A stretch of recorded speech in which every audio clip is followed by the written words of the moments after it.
Ooh la la. That should be on. There we go. Hello. I don't hear you. Oh, I know why. The mic is flipped around. Oh no. Oh, hello. Hey. It's from the game stream. Oh. Because we did the game stream the other night, Yeah. and yeah. Yeah. Ooh. Hello. Yeah. Here we go. All right. Hello. Oh, can you stop talking? I don't know your No. voice already. I literally haven't seen you in like 2 weeks. I know it's already Or too much for more. me. It was too much before you even got here. Like you were like down the block and you're like, We're missing Derek's party. His housewarming. I know, I wanted to go, but it's far. It's a bouquet of nipples, apparently. What? It's a bouquet of nipples. Actually, I'm gonna Why kill that. Why didn't we go? Because it's like 9 hours away. That's kind of my reason. I wanted to go, but there's a lot of other stuff going on in my life right now. We can have a housewarming party. V2. I think we're going to, aren't we? Boom, boom, boom. Bow, bow, now. Bow, bow, bow. Are we gonna tear shit up at your house? Like during the party, not like remodeling. I thought it was funny. It will burn you. In the tub of Everclear. Too late, I'm already fucking dead, man. I almost drank Everclear last night. I was almost peer pressured into it. Want to go visit Old Faithful? Are you talking about the river in your basement? No. Talking about the acid pools at Old Faithful. What? Past 2 shows. Oh. Oh, yeah. Yeah, let's take a dip. Let's go for a swim.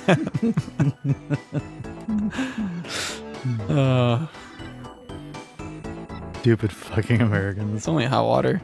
Yeah. It's like taking a shower. And acid.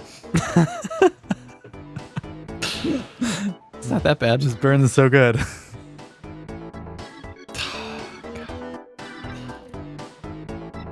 Feels so good. Alright, those cameras are almost ready. Hey, Paradox. Hey, what? Hey. Hey, how's it going? It's going. It is going. Is it? Yeah, I think so. I'm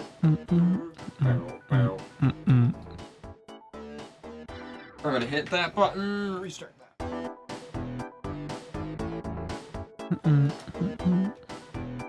Right, we'll do that. Pharaoh.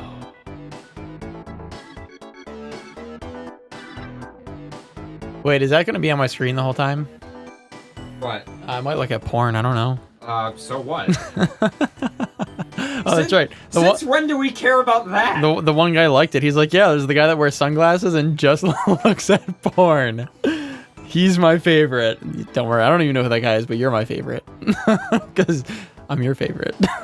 So we can be favorites together. Like favorites. Well, at least you have one. At least I have one. That's my life accomplishment. This guy I don't even know likes me because I look at porn, I wear sunglasses on a furry podcast. What did my life, like, equate to? You're just actually overachieving right now. Yeah. Yeah. Oh, hey, by the way, CJ. Hey. Oh! That, shouldn't have thrown that because my fucking rock star almost went everywhere. There's a lot of balls in that jar. Yeah, there are. It is pretty ridiculous. So many balls. Alright, so let me just fix your camera. Oh, yeah, just fix it.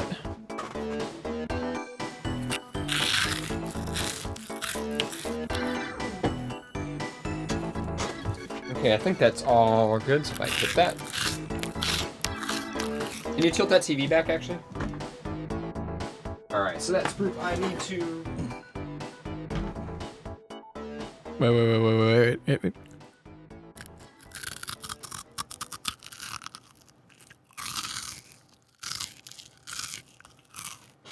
That's way too intense. That is way too intense. This is why you don't put me around like The amount of problems you cause me is just insurmountable. audio stuff. What? What? Nothing. This is why you don't put me around audio stuff, because I'll like do stupid shit all the time. I'm a dog. I don't know what the fuck I'm doing. You do only around audio stuff. No. Yeah. I went off-roading today at the Outer Harbor when I really wasn't supposed to. How did you go off-roading at a harbor? Well, because it was so warm, all the ground was really soft, and I wanted to go watch the sunset. So, you know, like where they have like the concerts over the summer, like that, there's that big portion, it's just grass, and like towards like the back section, there's a lot of like hilly dirt things where they store like dirt or gravel, whatever, for like projects. Well, Why not say park by the harbor and not the harbor? It's not a park. When you say harbor, that implies water. Yes, it's the Outer And Harbor. saying There's off water. Roading. But then there's at the harbor. Yes, I went off-roading because there's a large contradiction there. It's not a park though. It's just a large section of grass and shit that's like broken up road and like a whole bunch of stuff. Anyways, It's better than saying harbor. fuck off. Why are you so difficult? He's a fox. That's There why. is anyways. So I'm salty. I don't care. I love you, but I don't care. So I got like a prime parking spot to watch the sunset, but then I decided to get out of my vehicle and sit on the bench that was at the walkway, like right on the water. And I watched the sunset. And it was pretty nice. And as I was about to leave, another truck rolls up. The dude gets out and he has like a camera with like the lens the size of like a Bad Dragon XL Chance like on it. I don't know what the fuck kind of lens it was, but it was fucking massive. Extreme telephoto, probably. Dude, it was like huge. Like, holy shit, big. And I'm like, okay. So he was there for like 2 seconds because the sun already set by the time he got there. So he gets back in his truck and just like books it down this like random like section of trees that's missing. Like there's just a road. It's not even a road. It was just grass. So I'm like, well, shit, I want to do that. So I've got in my truck. Isn't a road a random section of trees that are missing? It wasn't a road. It was just a section. There was a section of trees and there was nothing. And then there was just, you can tell people have gone through it. It wasn't a road. It was not a road. It's not a fucking road. A road is like a paved surface. This was dirt and grass. Fuck you. Shut up. Can you not be here right now? Anyways, it wasn't even a road. There were ruts. There were 2 ruts. Dirt, wet, disgusting ruts on the grass. I was going to say in the road, but it's not a road. So I was like, all right, let's go for it. So I fucking put my shit in 4-wheel drive and I just started blasting through the trees. The story's really boring, by the way. It was great. No, it was a good time. And then Not for me. the ruts turned into like a mini lake. And I was like, uh-oh. So I just went faster. And then there's mud all over the place. And it was a good time. I don't think I was supposed to be there. I don't think that was meant for pedestrians. But I just went anyway. Thanks, CJ. That was riveting. Hey, it was a good story. It was just, that's what I did with my evening. And I watched the sunset. Okay. I fursuited. All right. Not down there, though. Is the graphics playout server going to By myself. behave? Yes, it is. I saw you fursuited by yourself. Yep. You should have called me. Maybe if you came over to the house. Just kidding. I'm at school all the time. Don't call me. You could call me. Somebody tried calling me. Guess what? I didn't answer. Wanna know why? I was learning.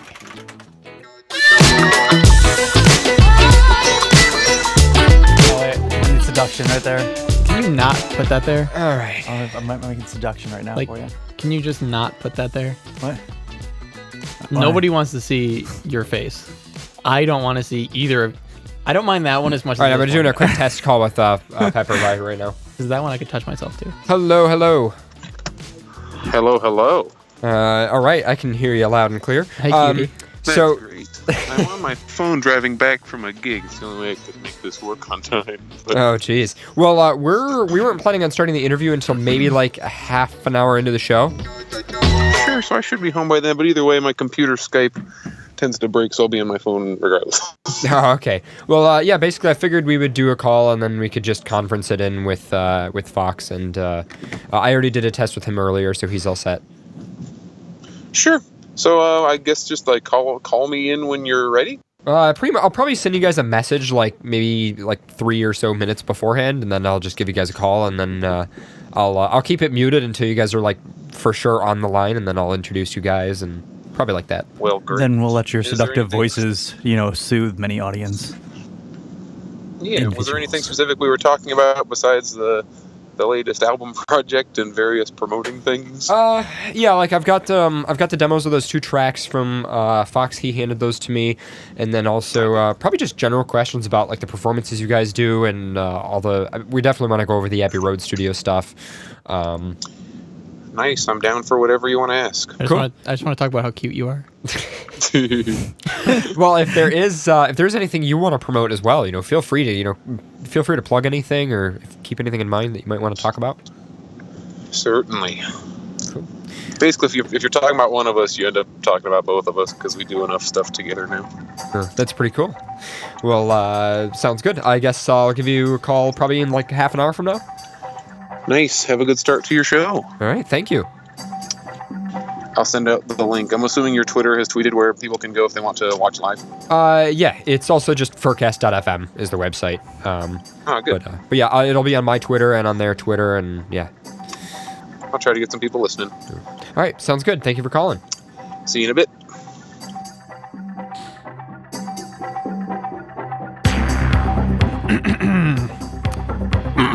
Excuse me.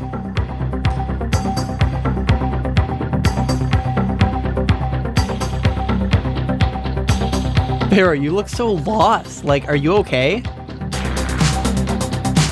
I wanna hold your hand. Might want to put those cheese balls down on there, because I know. otherwise they're just like clipping the channel on the camera because they're so bright. It was so funny when I was setting up the cameras. I had those little like cheese ball things on the Use table. lotion more. I have mechanics hands. There's no. But I had there's those no on the point. table, and like all of a sudden the camera feed came up, and I was like, "Whoa! Like that is way inaccurate. Like something's wrong with that camera." And then I turn around and look on the table, and I'm like, "Whoa! Those are bright." It's like cats' tongues are licking me right now. Wow. It's hot. I'll get you like working hands for your like. I wanted to tell you I masturbate with this hand, but that'd be a false statement. It's this hand. So. I have pictures of you sleeping. So do I in my van. On the way back. I've learned I have my fair share of pictures of you sleeping. And I'm CFC. In my van. At your house, I believe. I think you're in your bed. Oh! I have pictures of you passed out in my bed. Yes, there Half dressed in Wait, fursuit. CJ, do you want to gonna- do this track tonight? Yes, I already heard it. Yes, I do. We could do that tonight. All right. I have pictures of me flashing my nipples at the camera while you're asleep in your bed at AC. And we didn't wake you up. You remember that? Yeah. Then we went to get breakfast, and you woke up like 20 minutes later. You're like, where are you guys? We're like, at breakfast. And you're like, why didn't you invite me? We're like, we were in your room next to you. And you're like, what the fuck? Why didn't you wake me up? It's rude to wake up somebody that's sleeping. But not rude to take pictures of your nipples out and like straddling them. Not at all. Completely acceptable. I wasn't straddling you. I was just next to you, and I was like, Then the horse head. and your roommate, though, that you were sleeping next to, he was awake, and he's just like, what the fuck is wrong with you guys? And we're like, this is normal. He's just like, okay. How many pictures of Derek's face do you have? Oh my god. Endless. Like, at least a gig. Can you make a website? Derek's face. I have dadhandjob.com. I have pictures of Derek's human face and fursuit face. Like, a lot of them. Too many. Or not enough. Some people don't know who Derek is. No. They should. Derek. Derek. Like at MFF when he was fursuiting, I was just like, no, I just held the button. I was like, Your like, phone filled up. I know. And it's just like, you have no more room. And I was like, fuck. What do I do? You know what is driving me crazy is the website Furzu uses the same notification sound as the Gmail like checking plugin I have in my browser. So I keep hearing that sound and I'm like, oh, it's an email. And then I pick it up and it's like, no, it's a message from a furry on a furry website. I don't have fursuit. It's nice actually. Is it? Yeah. I met a couple of people through there. I got like a invite through something, and I'm like, no, thanks, I'm okay. All right, so I'm not even a furry. So. let's see. We'll do that. So let's do FurCast starts now. Join live.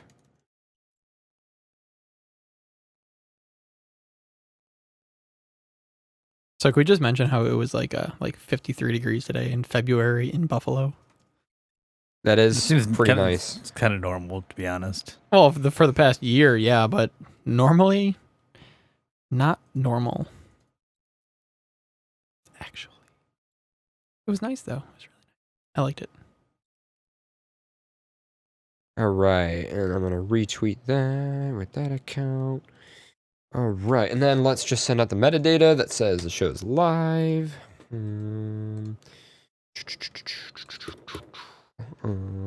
I don't think I need news music queued in yet anyway, because no,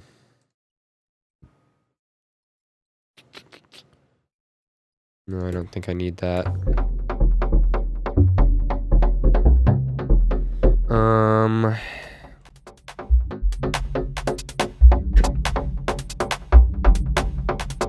Bring back cheese balls ASMR.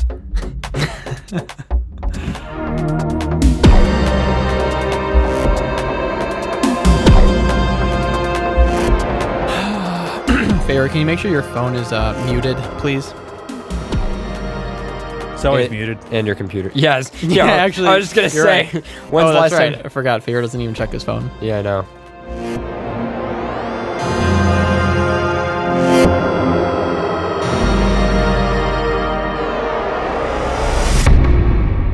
Okay, let me just make sure I got the B-roll. The more the suit fits, the easier it gets.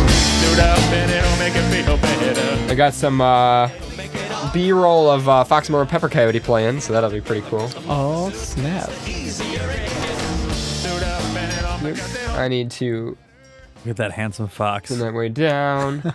Oh yeah, I got tons of cool B-roll stuff. By the way, shout out to Easy Wolf, who was super nice. I messaged him saying, hey, do you mind if I pick up some B-roll from like footage that you have? And he was like, yeah, sure, I'll just give you the files. And I'm like, that is incredible.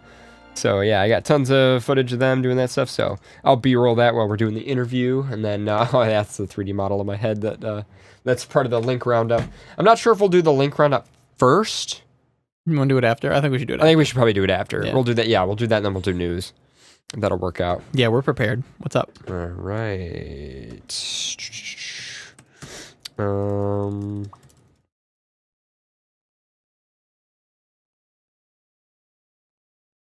Okay. So let me just change the lower third.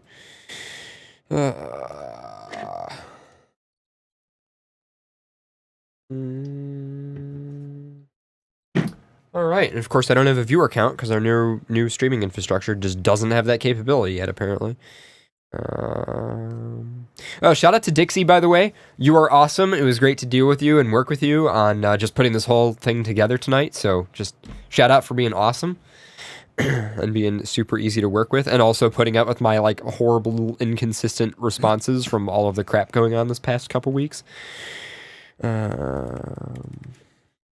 right, we're recording there. Pretty much ready to go. Whenever you guys are. Fuck it, we'll do it live. Yeah, we will do it live. Pretty much us. All right. Let me see.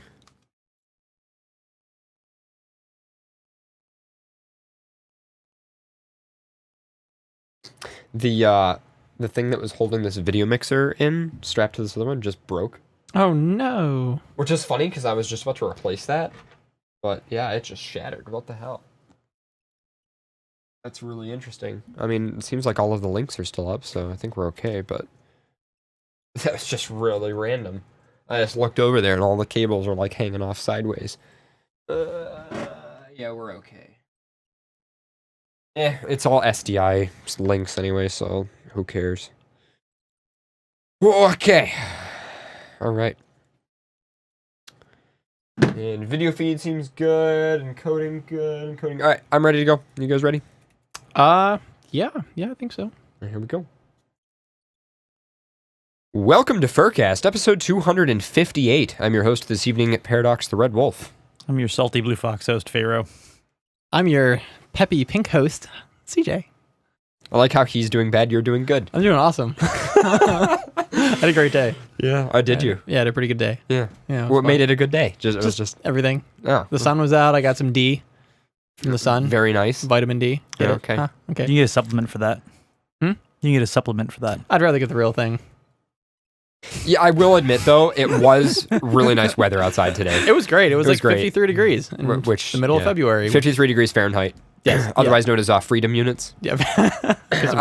No, it was great weather because it's normally just been freezing and terrible here, and it was finally nice to have a day where like the sun was out and you could wash your car and you could like go outside and not die, and Yeah, not it was that's the biggest it part. was pretty great. Yeah, So yeah, I had a pretty good day. I've been doing terrible. I had like a really stressful past 2 weeks, despite the fact that some people visited, and it was wonderful to have them visit. But after that, it just kind of led into work being crazy, and then I got sick. I'm actually still sick. If I was not like all loaded up on ibuprofen, I'd probably have a fever right now. So, there's that. Me and CJ got Gatorade. Oh, very nice. Like that prevents sickness in any way. You're probably gonna get me sick, and I'm gonna hate you forever. I do have Gatorade. It's whatever I have is going around because like everybody at work had it too, and It's Gatorade Flow. It's supposed to be smooth, apparently. Isn't I don't know. I never tried it before, but I saw it said flow and smooth, and I'm like, well, I'll try it. Because I like my flow to be smooth. Like my pickup lines, I'm smooth. So, obviously we had RCP visit. He's our sysadmin. He was on the last full episode of FurCast, and this Update. past week... Sorry, Go ahead. it's smooth. It's smooth? Good to know. How does Gatorade smooth? It's water. You want to try it? It doesn't taste like actually. It's very smooth. But we had RCP visit. We also did a gaming stream last week, so thank you to all of you guys who joined us for our video game stream. We do plan to do more of those as well. And also shout out to Jeff Fox who visited. And can you, CJ, pass me those boxes over there?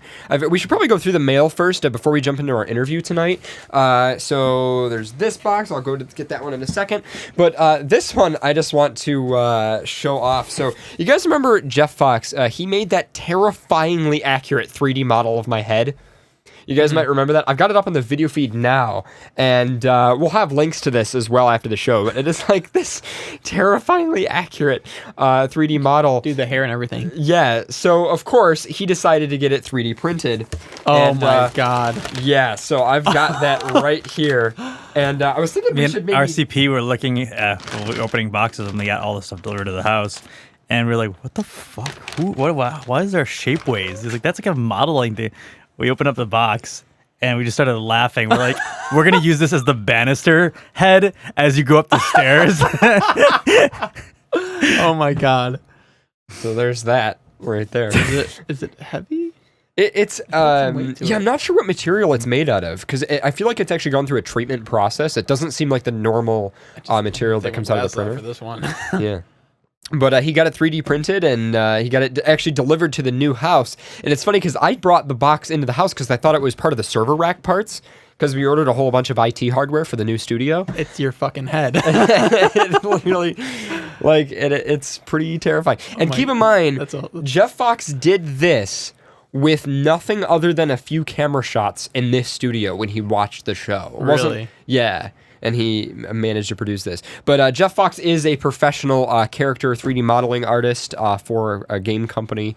And so, he's got the skills, but it was pretty incredible. cool. So, yeah, we'll have links to that in the show notes as well if anybody Imagine wants like to. there were all the banisters into the house for like his head, because that'd creep me out. Can you get like 20 more of those made?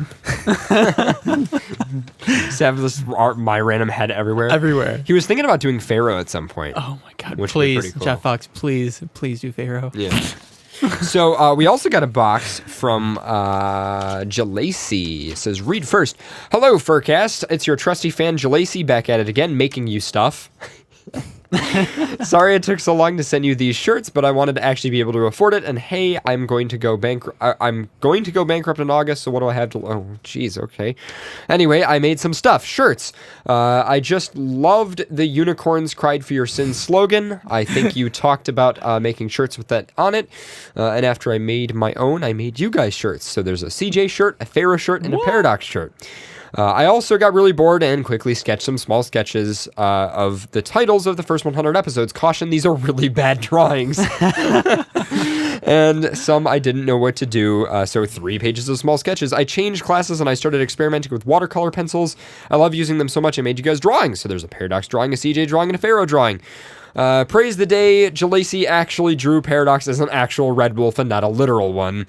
You're more coyote anyway. And then at the bottom it says, I'm so dumb, Jalacy. Oh, come on, Jalacy. We love you.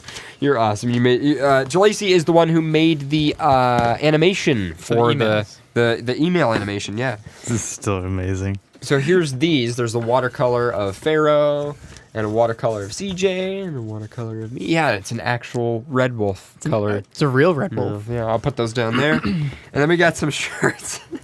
I love this. It's like a unicorn. it's like a pink unicorn for your shirt. So there you go. There's your shirt. Oh my lord. And then here's mine. I'm crying apparently in my. And then there's the one for Pharaoh as well. So there you go. So thank you, Jalacy. We'll go through all these. There's more drawings of all the drawings of all the. So one thing that Jalacy does is when she listens to the show, she just starts drawing all the random shit we come up with, and there's a bunch of drawings of these. So cool. We'll go through those and show those off after break. Probably that'd be pretty awesome. This is great. My unicorn's better than yours. Unicorn cried for your sins. It's okay. Mine cries blue tears. Yours like cries depression. Story of my life. Oh my god. So, Jalacy, thank you so much. Yeah, thank you, Jalacy. And see these because these are always they're gold. always good. Those are always great to look through. Yeah, all those little drawings and stuff. I always love it. Though I think what drives me crazy about those though is like whenever I look at them, I'm like, wow, we came up with that. Yeah. Like during our That show came out of our somehow. The first page I look at is divorced sock puppets. I remember that show title. And the only other thing I just wanted to mention is that there's no show next week because I will be in Toronto.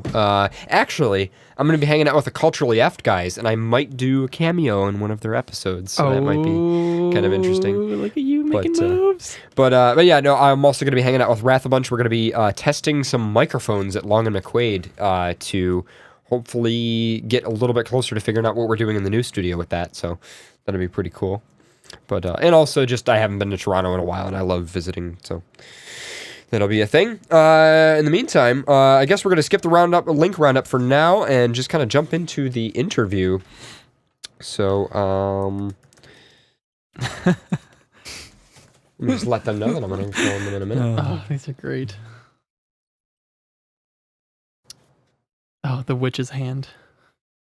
So house stuff. We should probably give a quick update on the house.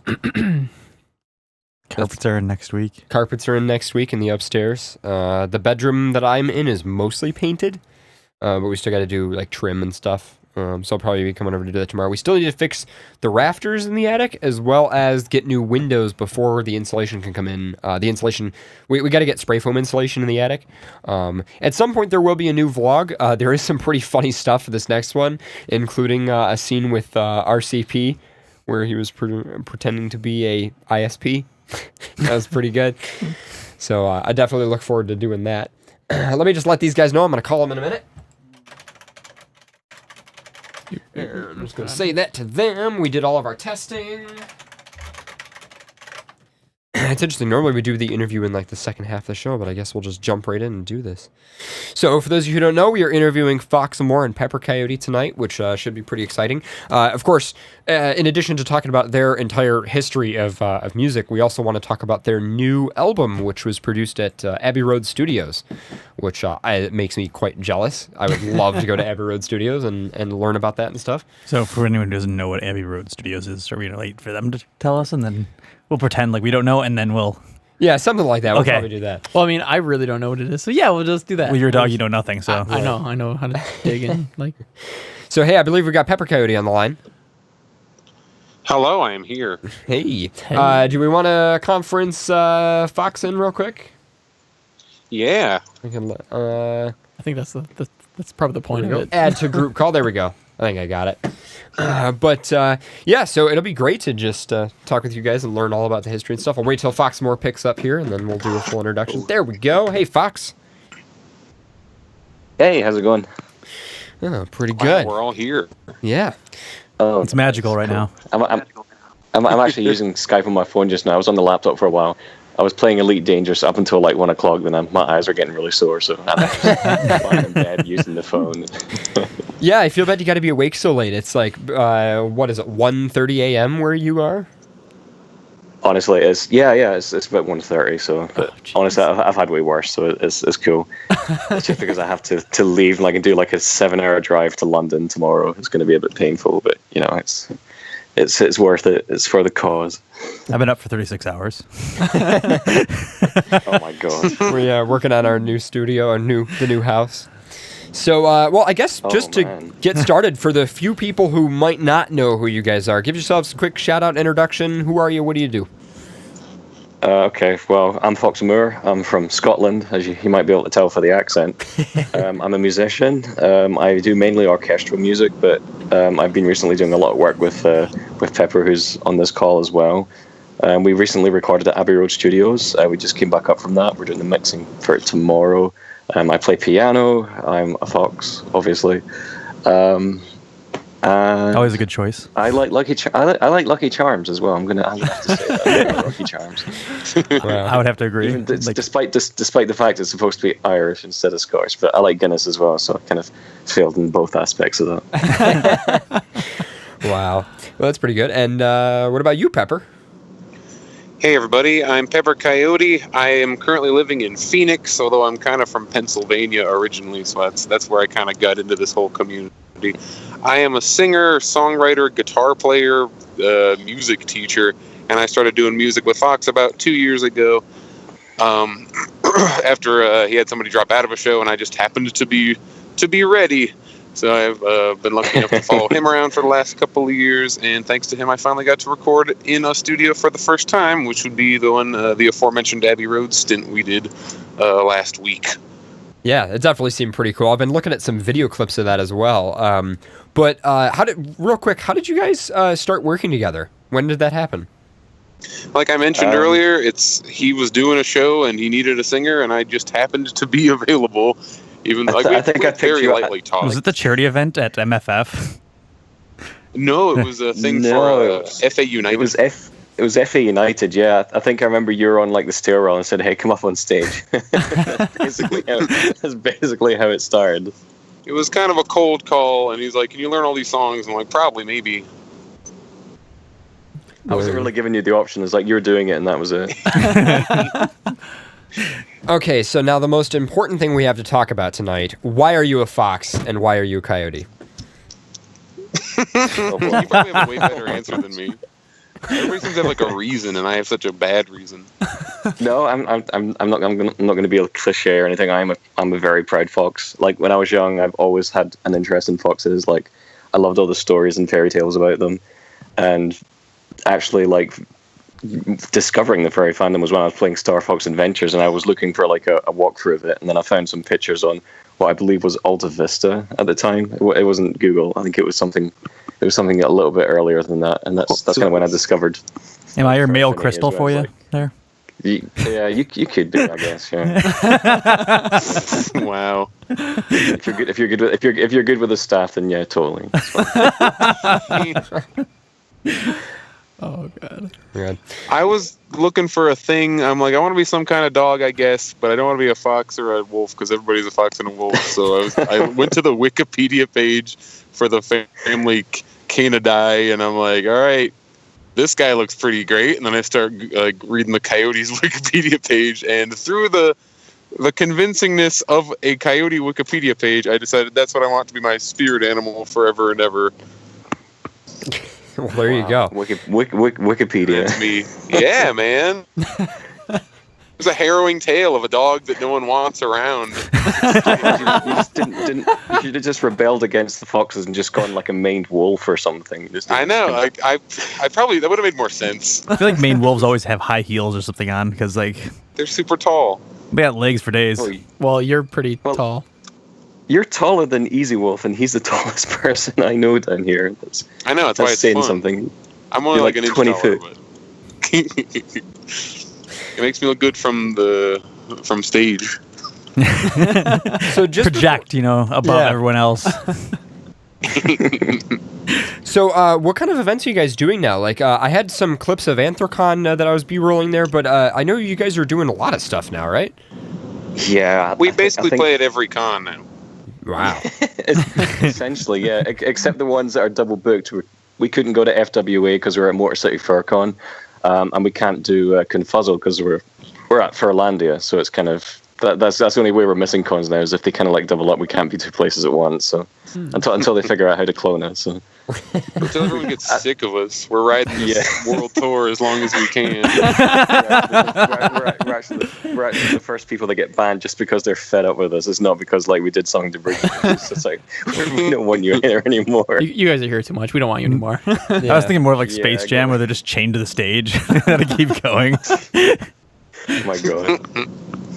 Yeah, well, I think legit we've got like 17 cons this year that we're doing. That's We insane. have Wow. furry cons and at least 2 different shows that are non-furry events, but they're like in the cities of cons we're playing at close to them. Like we're doing a show in Toronto the week after Fernal Equinox. So if you're a Toronto person, the Wednesday after the convention, we'll be doing a show there. Hopefully, we'll Yeah, get I some think that's people out. like I think it's the 22nd, isn't it? 22nd of March.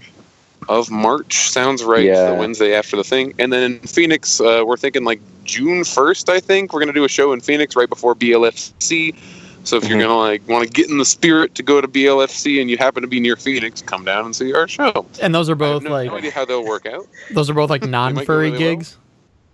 Yeah, they're just at regular venues, places. Oh, that's I mean, cool. anyone can go, and we're gonna be like, hey, people might dress up like animals. Is that cool? And they're like, you're renting the space, whatever you want. TJ, we're close to Toronto. Let's do this. We are pretty close to Toronto.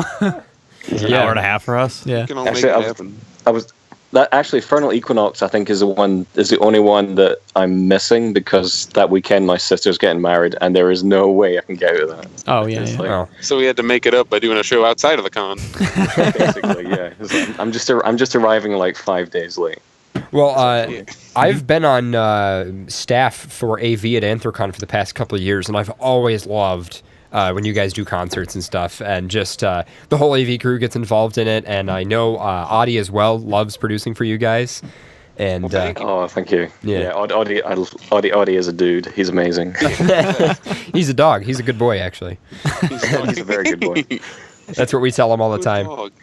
We actually have like a chat for like the entire AV crew at Anthrocon, and regularly we just tell him like, "Hey, Audie, you're a good boy." So, Well, they've even got shirts of him now as well, like the I'm a fan of Audie shirt, and they even I have it got in one of those. Spanish as well. That's the one I have. That's brilliant. Pepper, when I think of you, I can only think of that one guy that you were with that mustache. That we did photos during New Year's. It was during New Year's, the guy who had a mustache. Yeah, I Where for some reason were that keeps coming to my mind.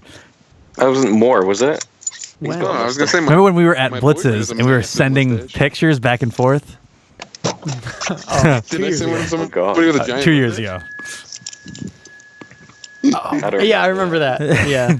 I don't remember who that was though. yeah.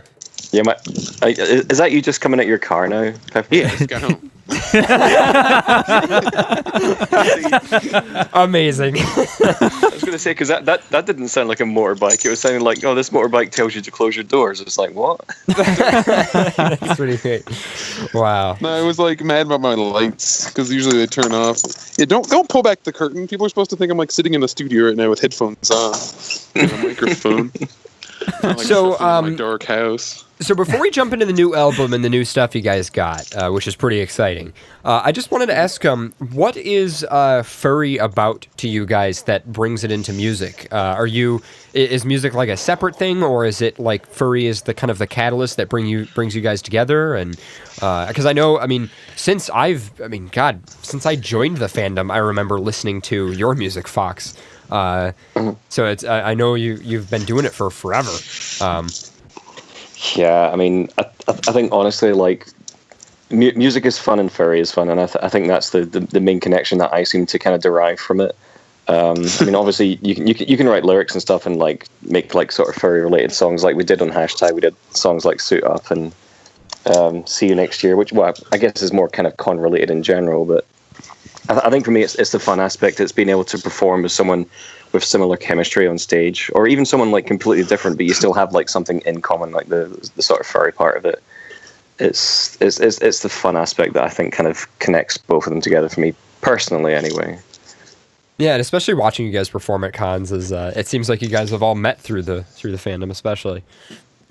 Oh yeah, absolutely. I can say it hands down without making like Pepper's head too big. Like, he is one of the best people I've ever worked with, both in and out of the fandom in my entire music career.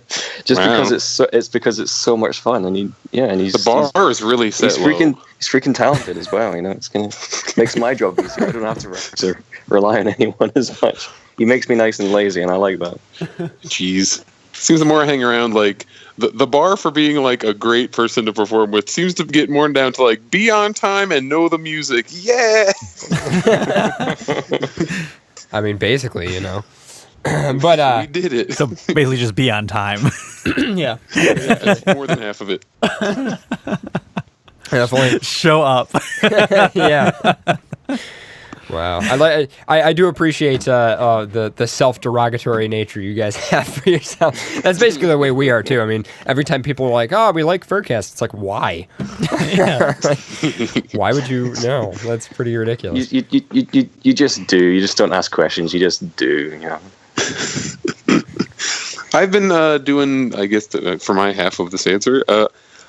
I didn't set out to become like a fandom-based musician, and if you listen to most of my music, you wouldn't really know that I mainly perform at furry cons. I just like doing music, and then my friend group happened to become this fandom the older I got, and then the more I played around, the place that was the most receptive to my music was this community, so that's who I've given most of my time, effort, and energy towards, are the people who appreciate what we're doing, and they just happen to be people who dress up like giant animals sometimes.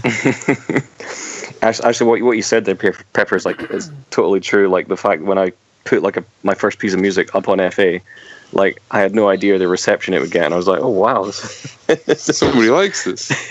Yeah, someone likes it. So I was like, okay, I'll keep on going, and it's just kind of like gotten better from there ever since. So you do kind of benefit from being in a place where there's not a huge amount of competition. Live music is not a big thing. Wow. I don't know. No, I'm not. I really don't think that's true. I think that there's a lot of talented musicians in the furry fandom. I think it's just unfortunate. I think the problem is it's not the amount; it's just the exposure. And I think you don't hear about them because it's an art-based a visual art-based. Yeah, fan. So I play the accordion really well. Nobody's ready for that. Yeah, I won't lie. It has been a lot of hard work to get to this point now. To get that kind of like recognition in the fandom. It's taken a lot of time. It's taken a lot of effort. It's apparently there was some rash of bands. Of accordions? Some group of musicians doing cons in like the early 2000s that wrecked it for when I was trying to get booked in the mid to late current 2000s. So I'm like, hey, I want to play a show at your thing. Like, oh, band, we've had bands before. We've learned our lesson. Like, what did they do that made it so hard to get anybody to listen to us? Wow, jeez. They're like, oh, you need like 7 hours to set up, and they got drunk and ruined the room, and I'm like, oh my goodness, That sounds like furry. who are these bands? Just be like, hey, I'm at least slightly better than that. Yeah. I dress like an animal and get drunk. So- I think it's good. I think it's good to mention as well, though, with the people that actually work on the AV crew and the stage and stuff at all these cons. Because you look at guys like Audie and his team, the amount of work that they put into like getting stuff set up. I think. Oh yeah. Like It's they super guys easy should for be us. getting like more recognition than us, to be honest, because they Also, freaking work super hard. So you're just sucking up so they don't turn off your mics while you're on stage. I see. Yeah, that's it, yeah. Just please the almighty sound engineer god that is going to like turn your mic on or off, or is going to make you sound like Donald Duck or something. Piss him off. Audie's cut my mic at least once. It was a very good performance, but So, just leading up to, Abbey Road Studios, what is the lead up to this? I mean, I know, Fox, you've been doing music for years and years, and you've put out various albums and stuff, and I know going to Abbey Road was one of your big dreams, but... Well, we'll step back for a second because I know there's a lot of people that watch this show that have no idea what Abbey Road is. So I think we should Well, first that's say why I'm saying leading up to young that, though. people- we know what Abbey Road. Yeah, but we know We're what gonna it is. pretend like we don't know, so that you can explain to all the viewers that are watching what Abbey Road is. Well, I mean, Abbey Road is basically a studio that's steeped in history in the music industry. The Beatles recorded the vast majority of their albums there. Pink Floyd, any kind of like major band that was going around at the time was like in there. They have certain studios in the studio as well where certain things have been recorded, like Studio One, for example. The Star Wars soundtracks were all recorded there. They have all the freaking platinum, double, triple, quadruple platinum record, whatever it was at that, what it is just now. They've got it all lined up in the hallways. I think it's a museum as well as a studio. I mean, it's a great workspace. It's got a lot of history to it, and just going in there feels a little bit more special than, say, just a studio that's down the street from you. You know, you could arguably say that you can go to like any kind of studio and get the same kind of equipment there, but it does. I don't know what it is. Like it's almost like a music mecca, almost. I think if you have the opportunity to record there, you take it. Oh, absolutely, yeah, 100%. Yeah, and I've got some... I think it's the history that really gives it that kind of like that sort of pull towards An achievement, pretty much. It's like you get to walk into this place where so many other people have performed and shared their, dreams and just shared their lives. And it's kind of like just that whole inspiration of getting to go back right to there. And I remember because you did it with the Kickstarter, wasn't the orchestra for Star Wars there at the same time or right before you were there? Or? The first time when we did come find me, we weren't sharing the studio, but in the other studio down was I believe Lily Allen. She was there. I don't know if people will know Lily Allen, but she's a pretty well known artist here in the UK. And they were scoring a soundtrack. I can't remember what it was though. But they were, when we went to the mixing session for that afterwards, they had the guys recording Call of Duty. They were recording the soundtrack for that there. Oh wow! I think it was like one of the somewhat more recent ones. Oh, what was it? There was that'll come back to me. There was a film they were recording there at the time. But yeah, like all the Star Wars stuff, all the major Hollywood stuff gets like recorded there, and just our sound engineer, actually Simon Rose, he's actually kind of worked on a lot of them, and Pepper can back me up on this as well. Like for like a multi-award winning sound engineer, you wouldn't think like he was, because he was totally down to earth, and even to the point being like kind of goofy. Like he was really just like kind of happy all the time. And I've got some footage of Amadia as well singing into a beautiful U-47 tube mic, which she actually mentioned in Easy Wolf's documentary. So it definitely seems like high-class facility, high-class equipment, high-class people. It just seems awesome. Yeah, and I mean, when you go in there, you'd think that maybe there's like going to be like a sort of hoitiness to the atmosphere, but everyone in there, like everyone that works there, is so nice and kind. Like they're really chilled out. They're always relaxed. I never came across any kind of like ego in there, which I really freaking love, because it made me more comfortable. Especially the first time I went there, I was like super nervous.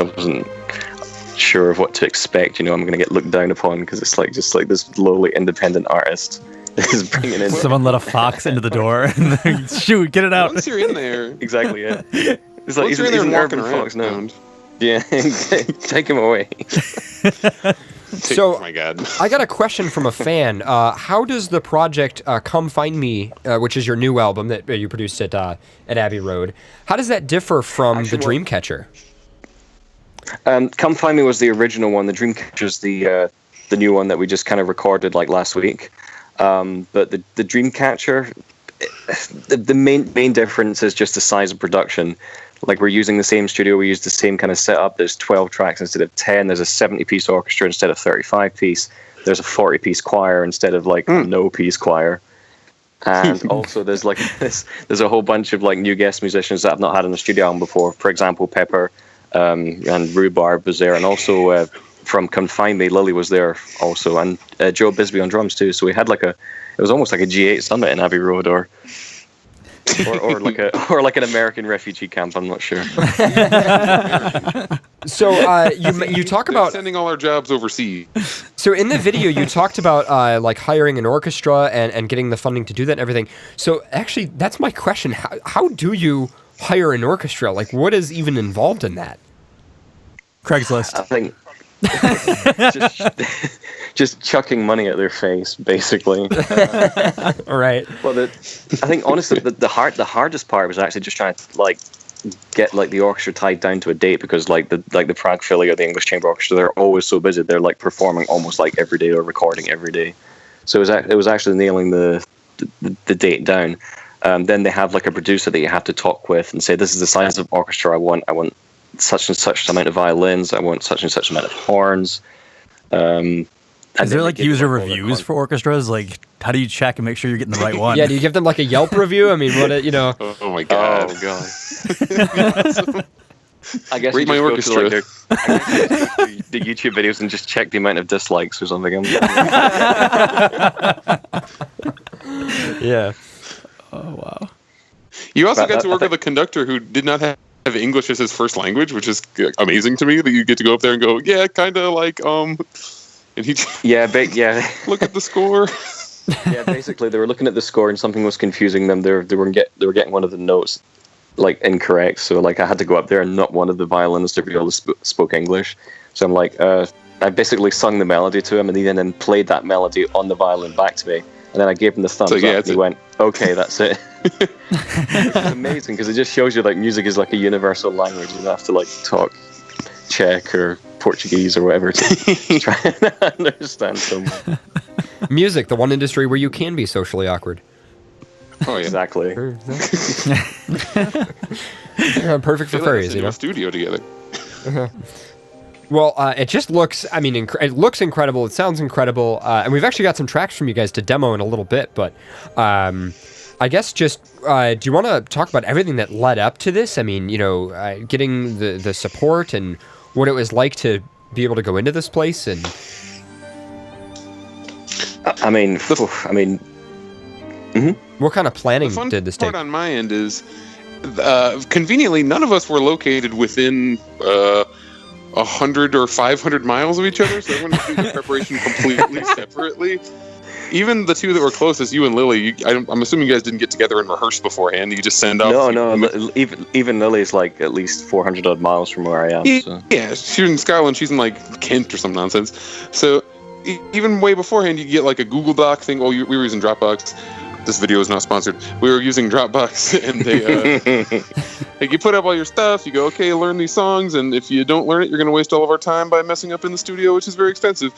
So there's a lot of pressure in that situation. No pressure you at sing all. It through, you send in your test recordings. You say, "Fox, is this kind of what you want?" And he's like, "Yep, that sounds awesome." And then you move on, and you got 11 more songs to learn, and then you show up and you just kind of do it. And that was the part that scared me the most. But all of us were able to just kind of do it. They're like, go, okay, and it happened. And it makes you feel like, hey, this training hasn't been for nothing. I actually got to use this. Exactly. I mean, it was like super like confident to the point we just kind of went to the studio and we were just kind of like having a carry on the mics. Like, I remember Pepper like completely changing the lyrics. Like What was it? Do you I'm just like yelling do you like my obscenities. lady lumps?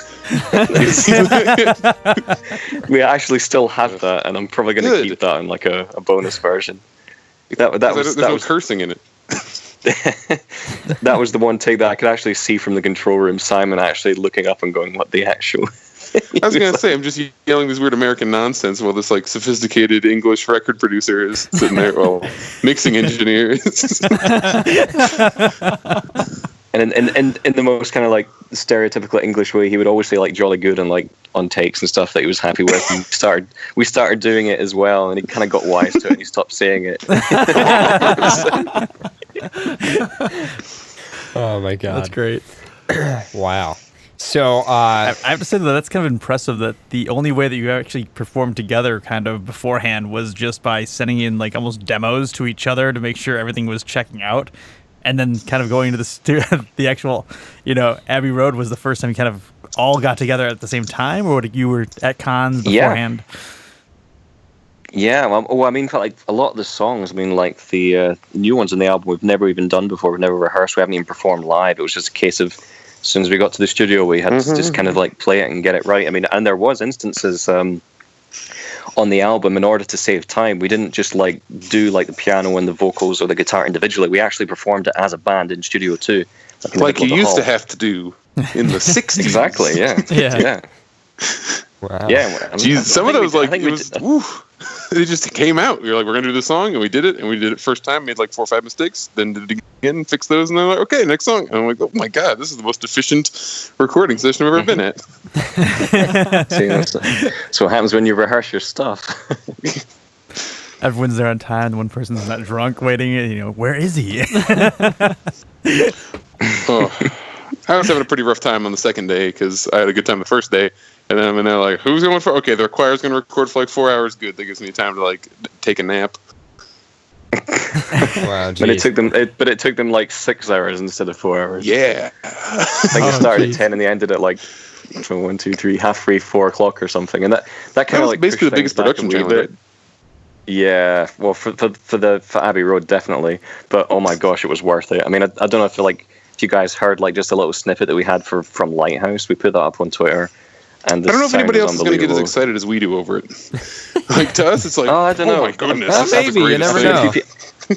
There's a lot of audio files, so I feel. If you're listening now, go to my Twitter, FOXAMOORE, and I think it's on the pinned tweet. You'll be able to hear like a little snippet of the Lighthouse part when the choir is actually singing the chorus with Pepper. Have a listen to it. It's freaking gorgeous. Like it gets me teared up every time. So I got a difficult question for you guys, and I know we still got the tracks to preview, but what's next? I mean, I know you guys got plenty of gigs planned, and obviously the album you're going back this week for mastering, right? Yeah, we're doing the mixing session. Actually, this is why I'm leaving like tomorrow morning. I'm heading back down to Abbey Road to actually start the process for that. We got like 2 days to like kind of get everything together, like pitch, tune, Pepper, and everything. So what's the next goal for you? Pirate radio.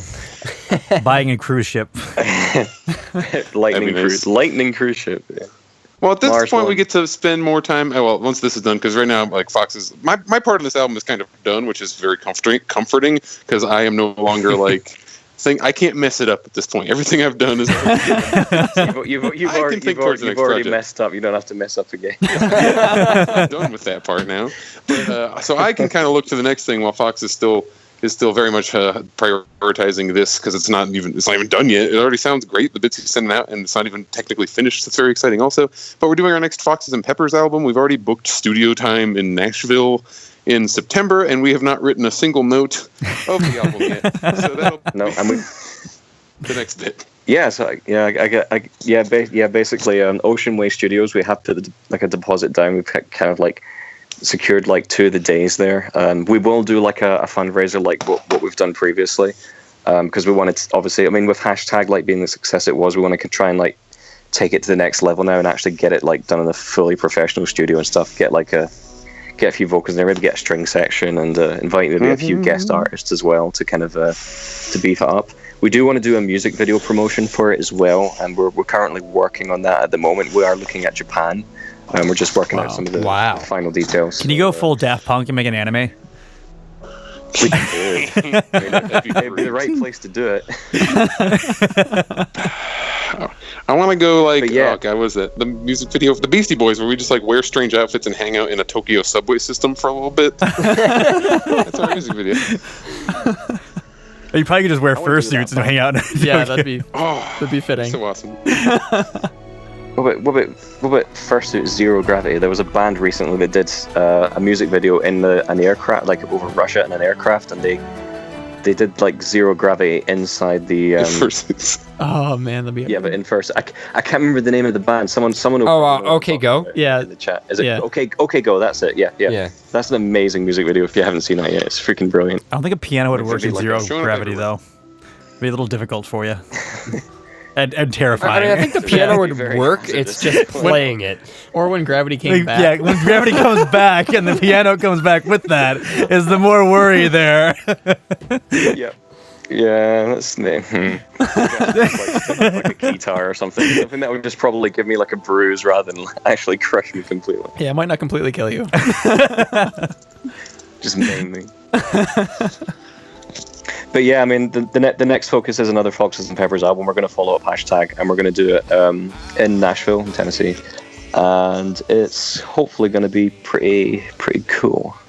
I want a gospel choir. I'm gonna fight for a gospel choir. You can have your gospel choir. Oh, We just need. Like, that'd be great. It doesn't have to be 40.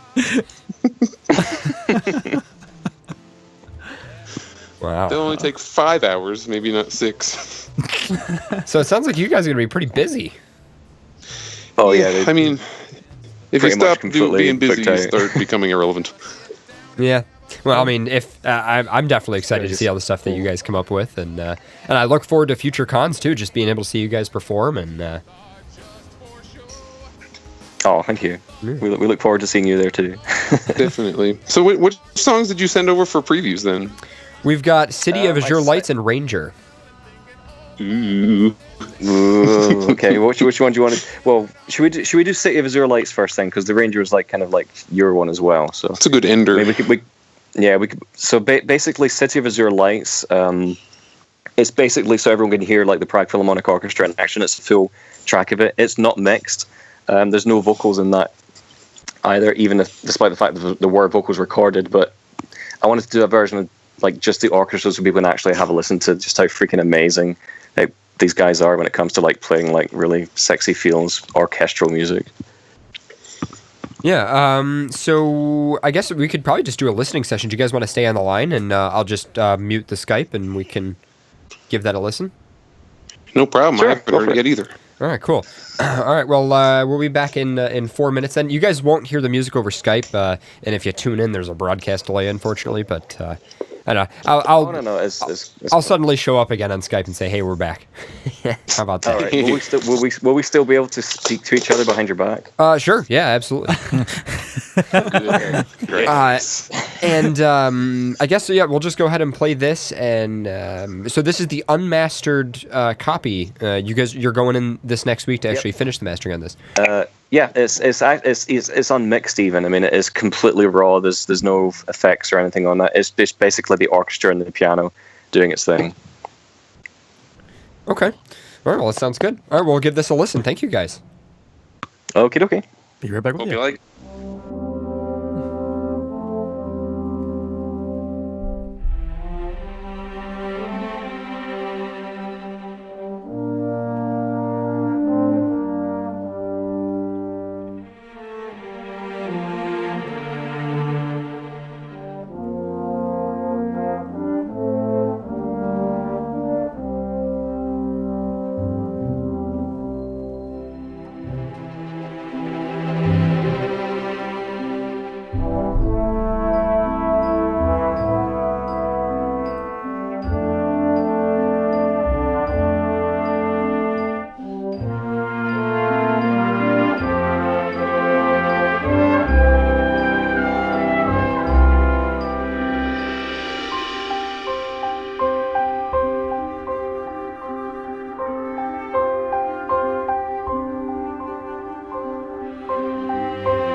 right, that was City of Azure Lights, the unmastered preview version, and I'm going to unmute Skype here. How's it going, guys? You should be back. Hey, it's going Hello, good. we're here. You survived. Yeah, we did. So hopefully you guys got to shit talk us a little bit while we were muted there. It was actually we like, did, yes. You, other people, us, everyone. There we go. And yeah, definitely look forward to what comes of the rest of the album. And just watching some of the footage, Easy Wolf. By the way, shout out to Easy Wolf, who some of the footage that I've been B-rolling on the video feed is courtesy of him. Some of the stuff that I've seen that you guys recorded at Abbey Road Studios, or heard at least, just sounds incredible. Like, I can't wait. Oh, thanks. I'm super pumped for it. Oh, thank you. And yeah, definitely a huge shout to Easy Wolf, to Nico and Stuart and everyone else that kind of like was involved in the production. I mean, they all worked really hard. I know Easy's still got a lot of work to do and to get like some music videos and stuff ready, but he is like a tall Dutchman that gets stuff done all the time. So I have every faith. So I got a couple Not questions. as tall as Pepper though. I got a couple questions for you guys from our chat room. The first is there a chance for a surround sound mix? I haven't actually considered that. We did record the orchestra with surround mics. So there is. I'll probably listen to the mix of what that would be like in the studio when we go down there. If we get the chance, we could probably try and actually produce a surround sound mix, at least with the orchestra. I know there was definitely mics there for the orchestra for that. As for the rest of it, I'm not sure. I'll find out during the mixing session. Yeah, that sounds pretty Just cool. start panning stuff all over the place. Oh yeah, Every Let a instrument cello in a come different speaker. flying. Yeah. Yeah, like my voice circles your head the whole time. Every note in the piano. This is something that you didn't see, Pepper, but during the orchestra recording session, this was actually really funny. Easy was actually moving about, going amongst the orchestra, and one of the French horn players was waving at him, and Easy's like, "Oh, hello, hello," and he waves back.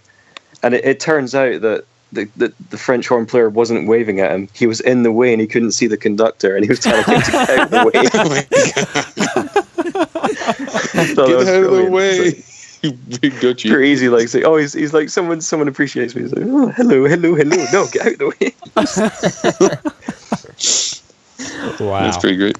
So tell us about the... I was going to say, there was someone from the chat when there was Mark Atansi was saying, I personally was drawn into the furry fandom by Fox's music, but thanks to him, since I found so many more great artists, Fox has actually helped me save from a rather serious depression, and I'm glad that it was at least able to pledge something for his Dreamcatcher. Oh, thank you. That means a lot. But then I was saying for people that were listening to the show that and the amount of cons that I've been to, which is too many to count, I think even meeting you guys for the first time, like, I don't know how many cons ago, but you've always been the most like genuinely bubbly and smiley personalities, like at every con. That like I've never seen you guys like upset or like even mopey. Like you've always had like a smiling appearance, and you've always been welcoming so many fans out there. So it's always good to see people that are just down to earth and always, definitely approachable, and yeah, down to earth is a good way to put it. Oh. I mean, we just like to have fun. I mean, that's basically what our lives are about. Have fun and make music. And I make a goal to Thanks, harass guys. your table at every con, just insert so I can steal your shit. Oh. So another question from the chat is, what is the like time frame of this whole thing? I mean, have you guys been working with Abbey Road Studios? Did you start that just recently, or has this been like how long of a process is something like this type of album? Oh my gosh! I mean, like for this one, the Dreamcatcher, it's been over a year, because we actually did like the music video to help promote it. First of all, I mean, to start, we went to this was in January last year, right before FC. We went to LA to start filming the first part of the video with the Wolves, and this was also where we actually managed to get Tim Russ's voice recorded. Now, if you're a Trekkie, you might know Tim Russ as Tuvok from Star Trek Voyager. He was the guy that did the opening voice during the Dreamcatcher music video. Oh wow! He was a super nice guy as well, like totally like legit awesome. Like he just came in like totally like dressed like almost like he was a hobo, almost like he's just like wearing a really dirty shirt. And he's like, "Yes, what am I recording for you today?" So we gave him like all the stuff, and he was a spectacular voice actor.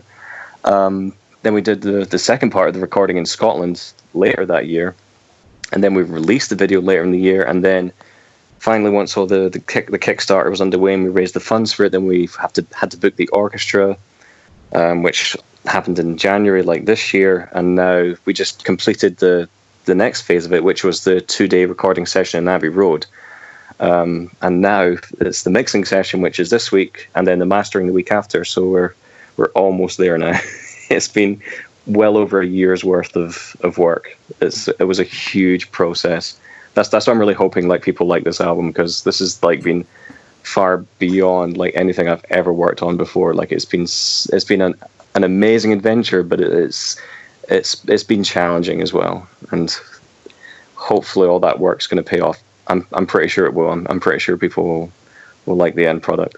And just to share, I guess, a story as well, or at least to bring this up, I remember one day, Easy Wolf tweeting something along the lines of, when you accidentally start in a woo in the middle of filming your music video or whatever, and you click this link. Oh, yeah. And it was a link to behind the scenes of you guys filming with those wolves, when apparently one of the wolves started howling, and legit they just all started howling, and you guys were just standing around like, okay. Yeah, it was so amusing. It was especially amazing just seeing like the reaction of the public as well, and when they're far away and they go like, "Oh my god, huskies! Oh my god, huskies!" And when they get closer, they realize how big they are, and they're like, "Oh my god, they're not huskies!" Yeah, they're freaking gorgeous. And when they started that howl, there was like goosebumps. There was a lot of fun stuff that happened in that video. I think one of there was a thing on an imgur of one of the wolves actually trying to like nom on like some of the leather jacket stuff that I had, and that was really funny as well. Like they were really curious, they were really cheeky, and they were great to work with. Do all your leather jackets have that many belts? No, thankfully, just this one. And I've never worn it since because it's so freaking heavy. You should have just shown up at studio just in your freaking costume boots and your pirate shirt. I'm here to record an album. It just looks like a brown leathery version of one of those straight jackets that they put on you in the insane asylum. Can you just record an album in a straight jacket? Maybe we should call the next album that then, the next Foxes and Peppers one, like the straight jacket album. Leather straight jacket. Yeah, and we have to do all the stuff in a straight jacket and see how that sounds at the end. That'll be interesting.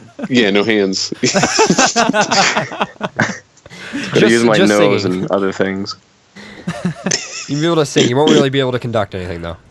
I mean, you fine, could. I You can- just got to be really talented. Yeah, use your whole body, actually. Find a way. Where there's a will, there's a way.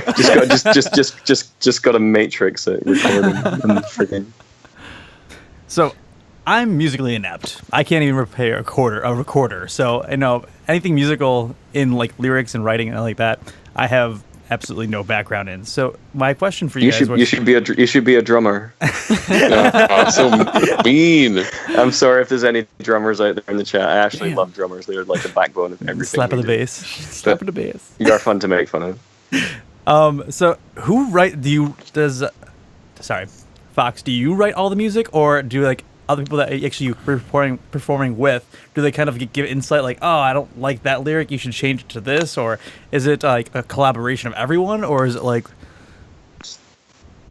Oh, on most of the newer stuff, at least, like with the Dreamcatcher and also Hashtag, I mean, Jared is like, sorry, Pepper. I keep calling him Jared because I was call me used to Jared doing all that in the week. studio. Yeah, it was weird. It was weird calling you Pepper in front of Simon. He's like, what? It's like, it's at lunchtime already. Oh, those human names. But basically with the newer stuff, like I tend to like focus like half on maybe sometimes the lyrics, but that's really like something that I like to trust Pepper with because he is amazing with lyrics. I try You've and been focus nice on enough mostly like the chords and the melody. It was nice enough that you basically just send me a thing and say, hey, this is most of a song. If you want to write some lyrics and stuff over that, it's great. And I don't even think there's been a time where you were like, write it again. It's not good enough. Like, you pretty much seem Take to it trust away. whatever I do. And then we just do it. which is a great professional relationship, and that Yeah. we do have a lot of trust with each other. Yeah. And a prime example. Sounds like it'd be obvious, but it's kind of rare. No, I know that. Yeah, and I think a prime example of that is the Ranger, the other track that I sent you. I mean, he wrote all the lyrics to that, and I wrote all the chords and melody structures and stuff. Yeah, sure. Do we want to give I'm that one a super listen? worried. Well, We can, yeah, go for Before it. we go to that, just have one more question. Was that how do you get the inspiration actually to write any of these things? Like, do you sit down and like, do you read a book and like that's how it comes to you? Do you sit down and draw, or is it just like kind of like walking through the woods and you hear an awoo and then? heard much music, yeah. Actually, no. In some aspects, like nature and travel, like really are the biggest inspirations for me. Like seeing different parts of the world. That's why I love to travel so much, because it serves as like inspirational recharge. Whenever I'm bored, I write my best music. If I'm ever forced to sit in a thing and I let my mind go for a little bit and I finally get to freaking stop, that's when I write good music. So like on planes, when I'm sitting in like, I was sitting at a wedding and I'm like, I have nothing to do for the next hour and I just had to put a whole freaking thing in my head. So the more stimulated I am, the worse my creative output gets. If I'm busy all the time, I don't have time to sit and I would have thought like Daydream. shower or toilet, or like the next like step down. Like this. Oh, basically, the Ranger I wrote in the shower at Singapore. I was on a trip and and this song was written mostly in the shower. You never told me this. You told me you actually sat down in front of a desk and actually seriously thought about this. I did you're for a telling me- while, and it was all crap. I needed It was a shower. terrible. I mean, you can And then I got in the shower and I just go fixed ahead and admit that your best inspiration comes from masturbating. It's okay. Oh my God. We'll accept you. You know, won't hurt anything. All right, Pepper. Okay, was it at least a nice shower? It was the tiniest shower I've ever been in, and I think there was blood on the wall. Damn it! Is this It like was a some hotel, hangover and we're like, shit? what is this? Like this is either like rust Was it- or was a it- human was killed here. Oh, this Like, murder sure, it's that like happened a- here years a ago. shower, So not like a inspirational. A sacrificial table or something.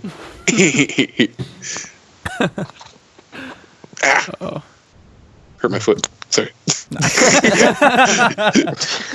Oh, geez. All right, so yeah, Is that more blood in the shower now? Yeah, well, song. far away shower. that's actually where it came from. We go revisit that shower Okay. someday. I'll bring you to that hotel room that was just slightly bigger than my own body. Oh my God. So it sounds like there's a story behind this that I'm missing out on. Yeah. There's not much of one. But like this one, if you want to hear it while you're listening, for those of you while you're listening to the Ranger, if you want to think about like something while we're doing it, I'm trying to like do a weird rip-off prog rock singer thing because I've always loved like rock and like symphonic metal and Iron Maiden and things like that, but I can't sing that high like Judas Priest. I would love if I could sing like that guy. So I'm like, what would it sound like if you took one of them and just put them on like sleeping medication and they were very low and had a deep voice suddenly, and I tried to steal that. This one also was it was a character theme for a fellow, and so luckily that I got a little bit of like, here's his ref sheet. This is what he likes. I'm like, okay, so I have something to base this Tanro off was of. his name, I believe. Yeah, a generous contributor who wanted to have a song, and this one is that it's for he has a kind of not quite Lord of the Rings based thing. All your people who want your music have like Lord of the Rings based like personas, which is it fits with the kind of music you're doing. Because Bink was like that for hashtag as well. Yeah, they're all like, we're a spellcaster and I'm a cleric. We're on like a roll for Tolkien here. It's great. Yeah, dude. Just It's all this keep 'em magic-y coming. stuff going on. So I'm like, Yeah. what would you do if like your character class was Ranger? What would your theme be? Here you go. Oh, wow, that's fantastic. The way you started that too, after talking about Singapore, I thought you were going to say, now when you listen to this next track, think of me in the shower. That's what I'm going to think like, of. I'm wow. just going to think of the blood on the wall. Oh my goodness. That seriously, there's a line that's "We'll wash it away." Pull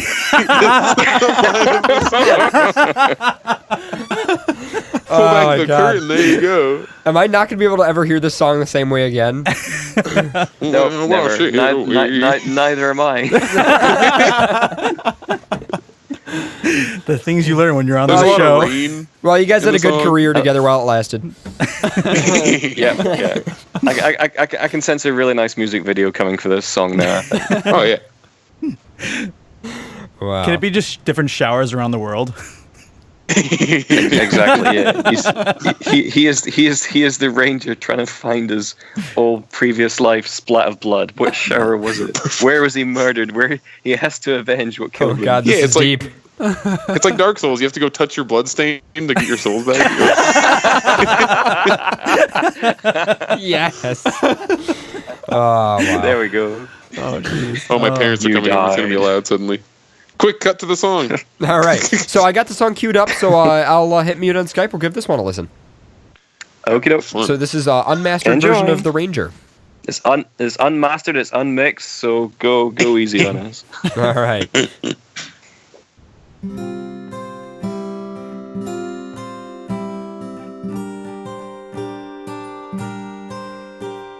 Ba ba booey ba ba ba.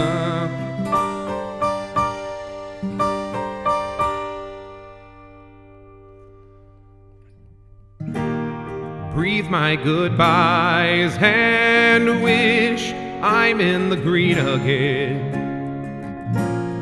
Wandering on between the leaves. Faces they blur and names give us no meaning here.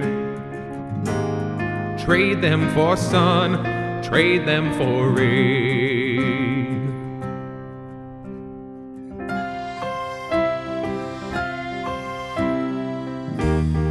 Open my mind and lift, now I can dream again. Can we define what makes us free? Home is within each step I drape along the earth. Take up your blade, take me beyond. Tell the rest I'm the ranger.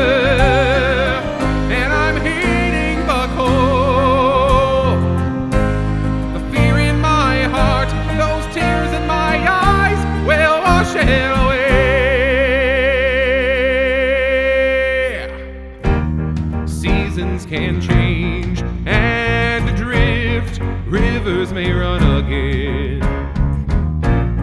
carving through every stone they meet.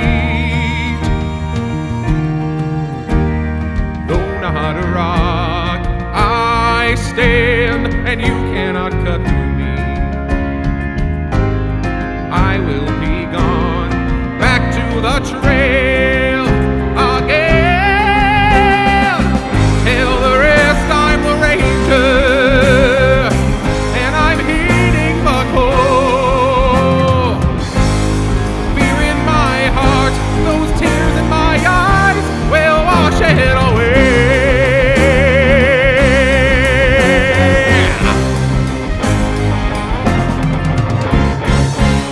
The sun can't be my compass, I will use the stars. Here I'm reaching for a place that I may never find. Tell the rest I'm the ranger, and I'm heeding the call. The fear in my heart, those tears in my eyes will wash it away.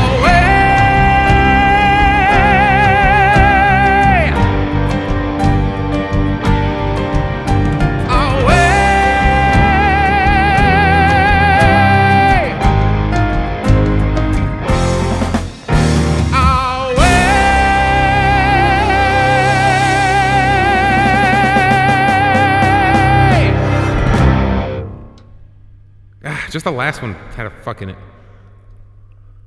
And that was the demo of the Ranger there with beautiful. I gotta say, Pepper, for recording in a shower, that was pretty fantastic vocal there. Yeah, right. It was. You wouldn't It even know that was a was, tiny wasn't it? hotel Wouldn't shower. even know.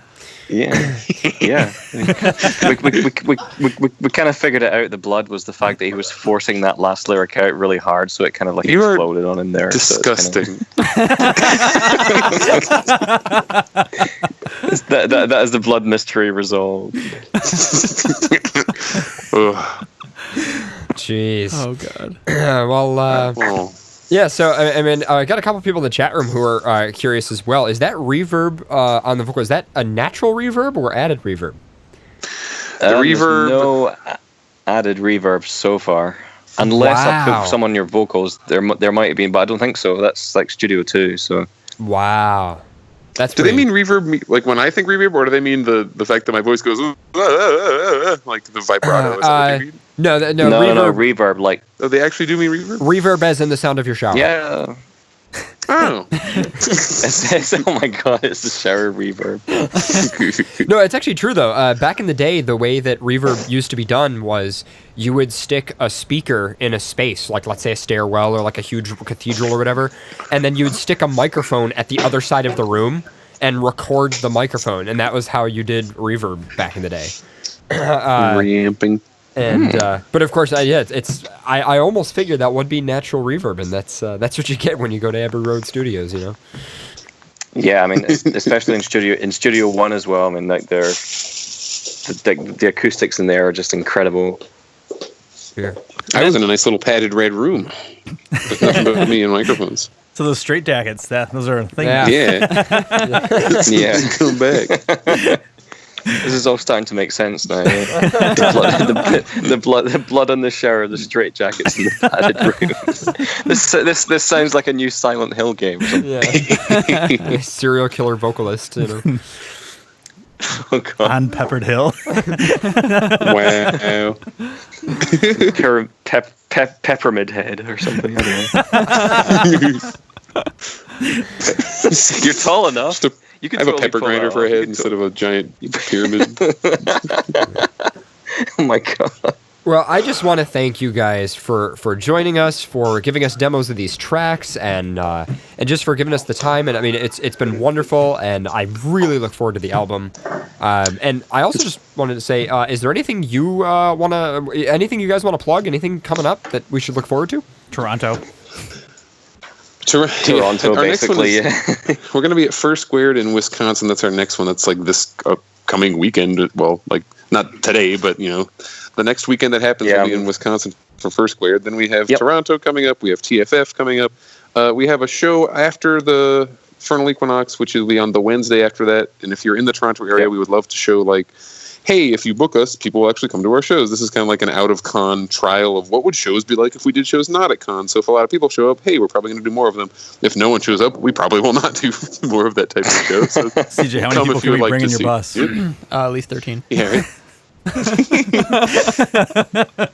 We have another show right before BLFC with Phoenix. Sorry, Fox, what was that? Yeah, no, I was just going to say exactly that. We have a show in Phoenix right before BLFC, which will be the Wednesday. If you unmute my speakers, Father, you will hear the radio going through my phone. Right. Exactly. Someone's like, what's this audio on this thing right now?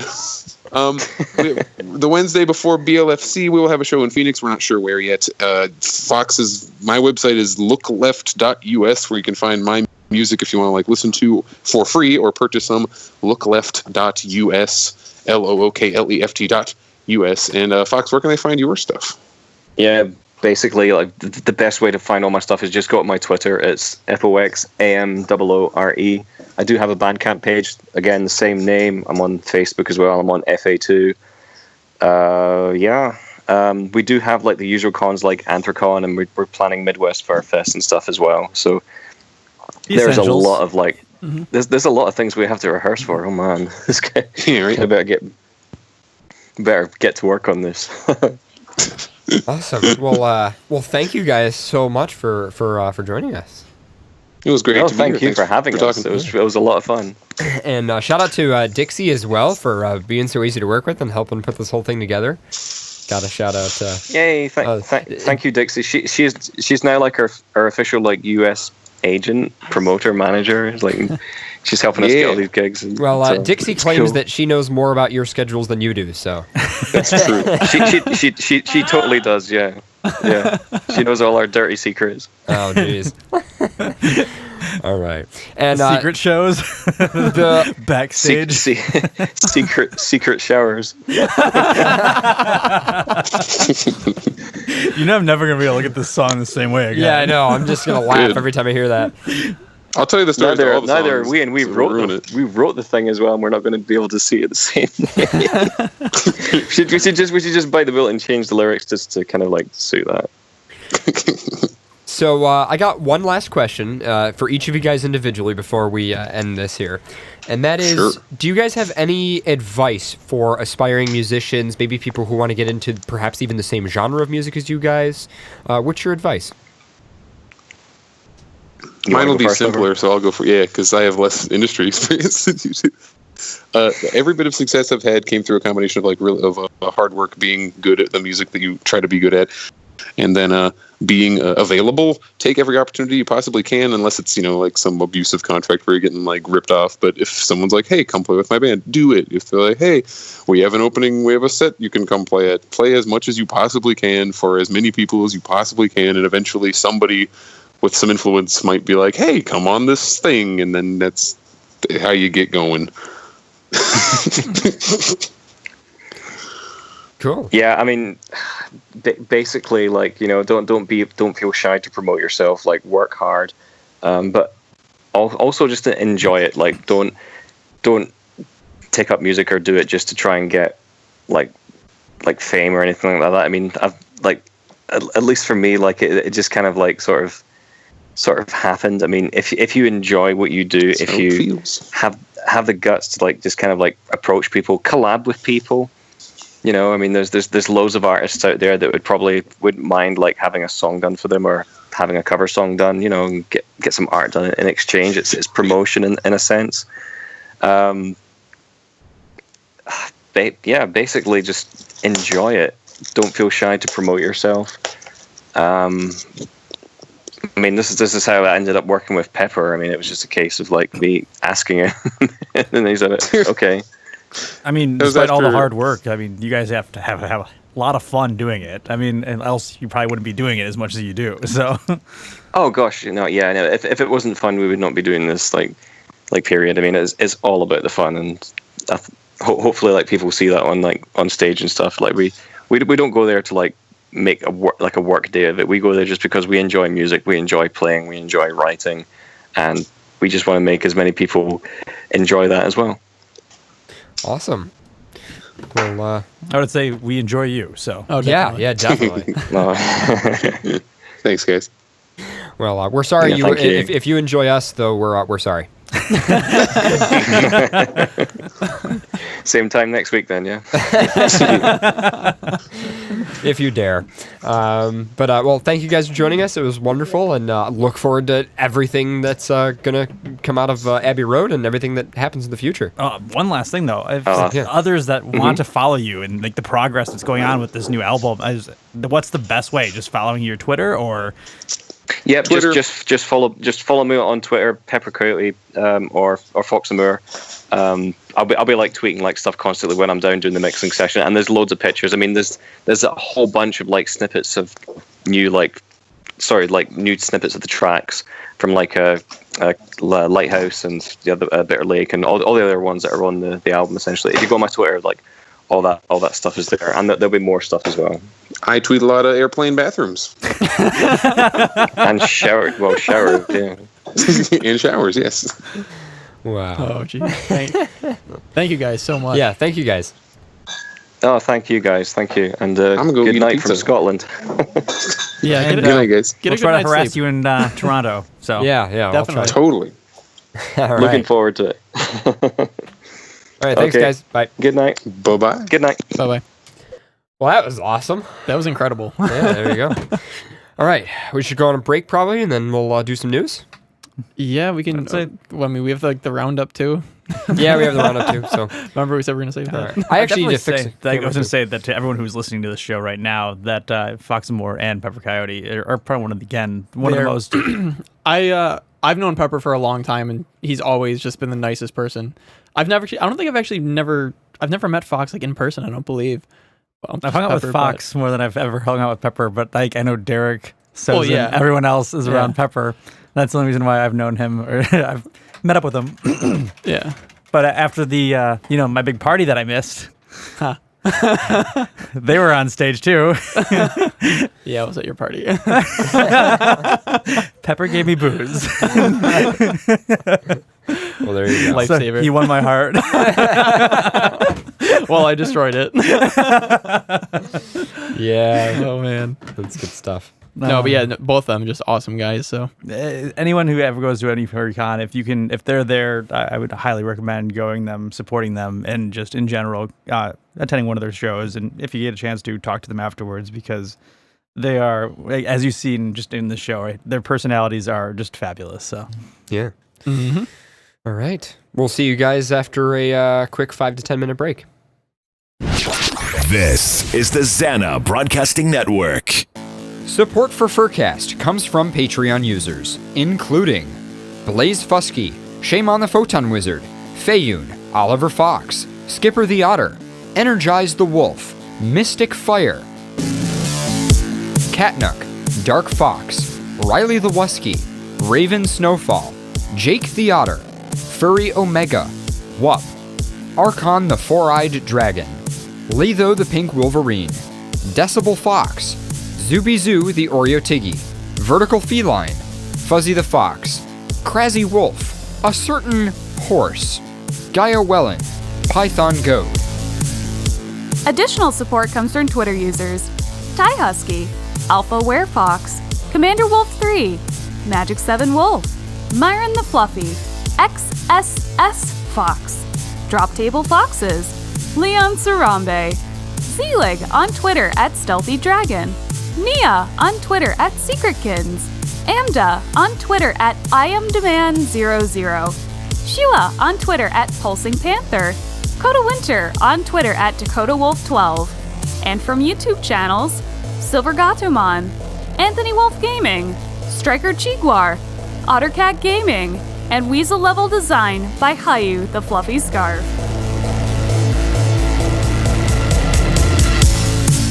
Additional support for FurCast comes from Emerald FurCon, a one-day mini convention in Pensacola, Florida, on Saturday, April 29th. Go to emeraldfurcon.com to register for free.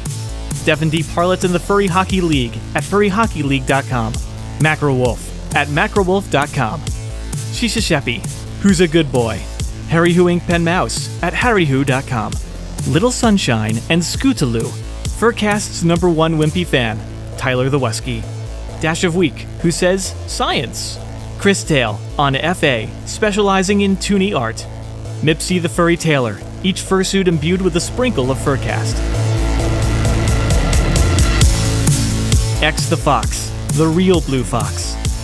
Kumo, wishing everyone a colon-3 day. To Bunny Boy, who says at Paradox, bunnies are friends, not food. Super Dwarf with anthrolinks.net.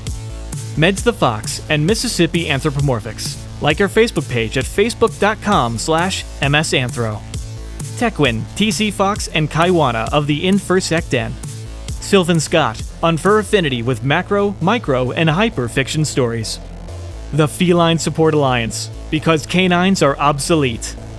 Kitten Concoctions, making high-quality custom acrylic tails for furries around the world.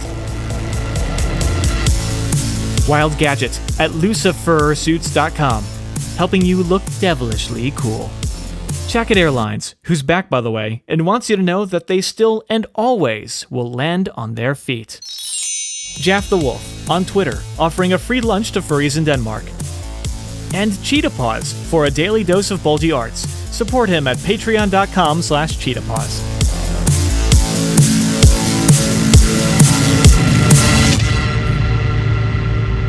To become a patron and learn more about supporting FurCast, visit furcast.fm/donate. This is XBN.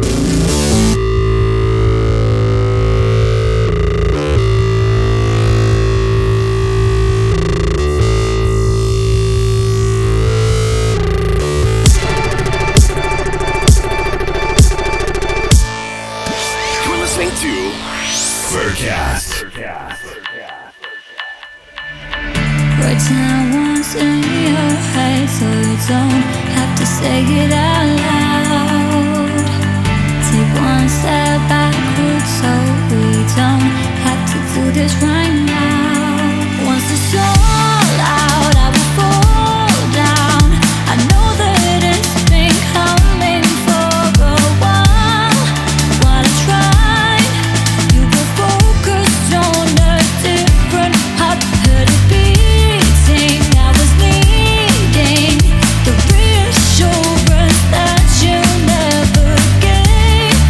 Found a way to block these signs out, even when you stop breathing me in, stop taking the time. I focused on the last line.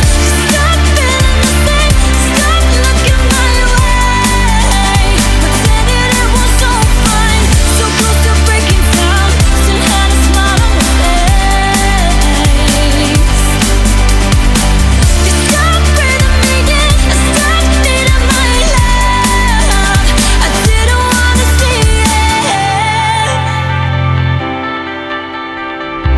So as you break this heart, tell me now, was it really so bad?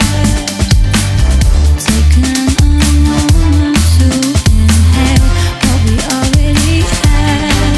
Do you feel it? Can you hear it? The tremble in my voice as I came through to the truth. But turns a blind eye, even when you stop breathing me in, stop taking the time. I focused on the last line. Stop feeling the same, stop looking my way. Pretended it was all fine, so close to breaking down. Still had a smile on my face. You stop breathing me in, I stopped needing my love. I didn't wanna see it.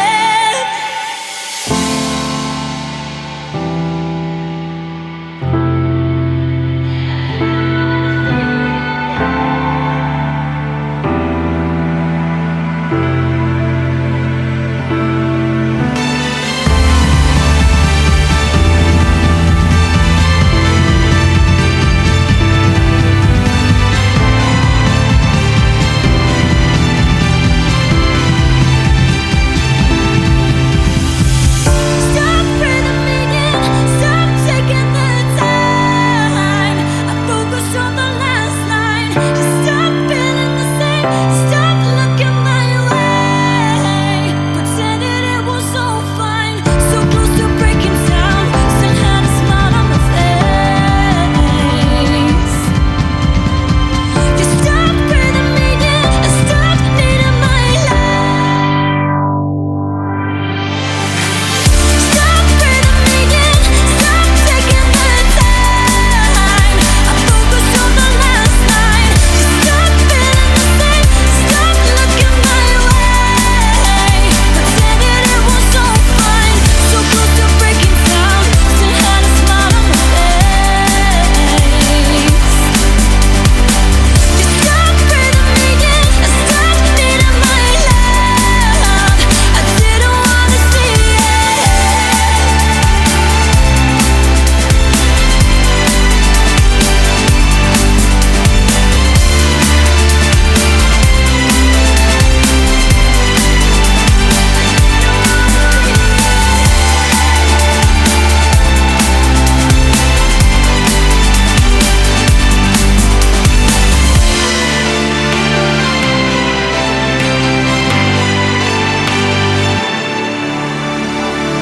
Internet radio by a bunch of crazy animal people. This is XBN. Won't you wake me up from this? Yeah, come on. Can turn it on.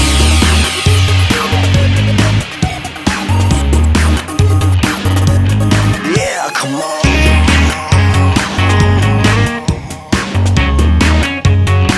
Wake me up, wake me up. Wake me up, wake me up. Yeah, come on.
Wait,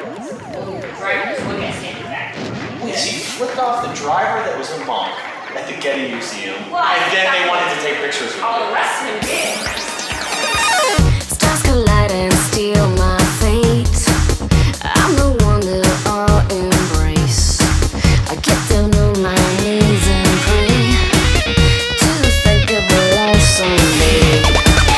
Silver's tongue is blackened now, but I have faith I'll have my crown. Don't listen to sirens sing. Keep my truth, I will take it. Yeah, come on. Turn it on. Yeah, come on. But you never really die. Yeah, come on. Turn it on. Yeah, come on.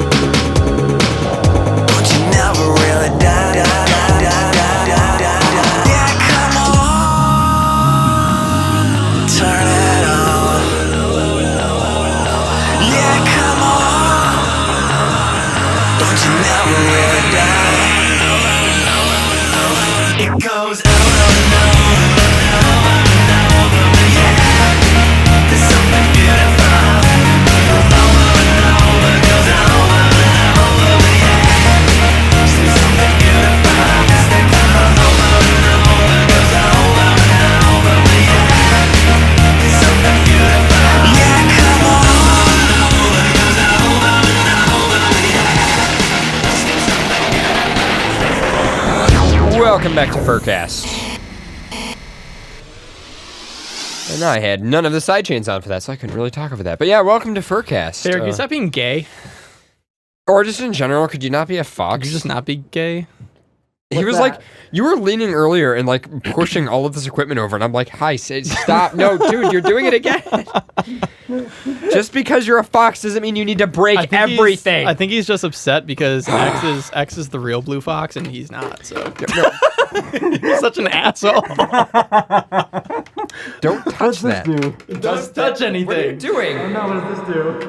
That does that. Oh. Yep. Stop touching everything. Don't no. Stop.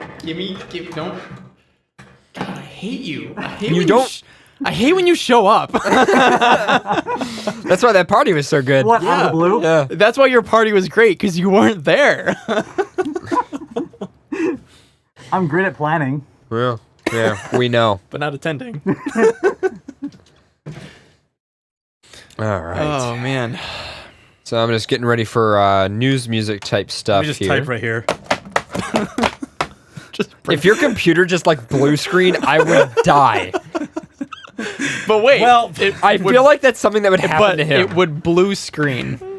Damn it!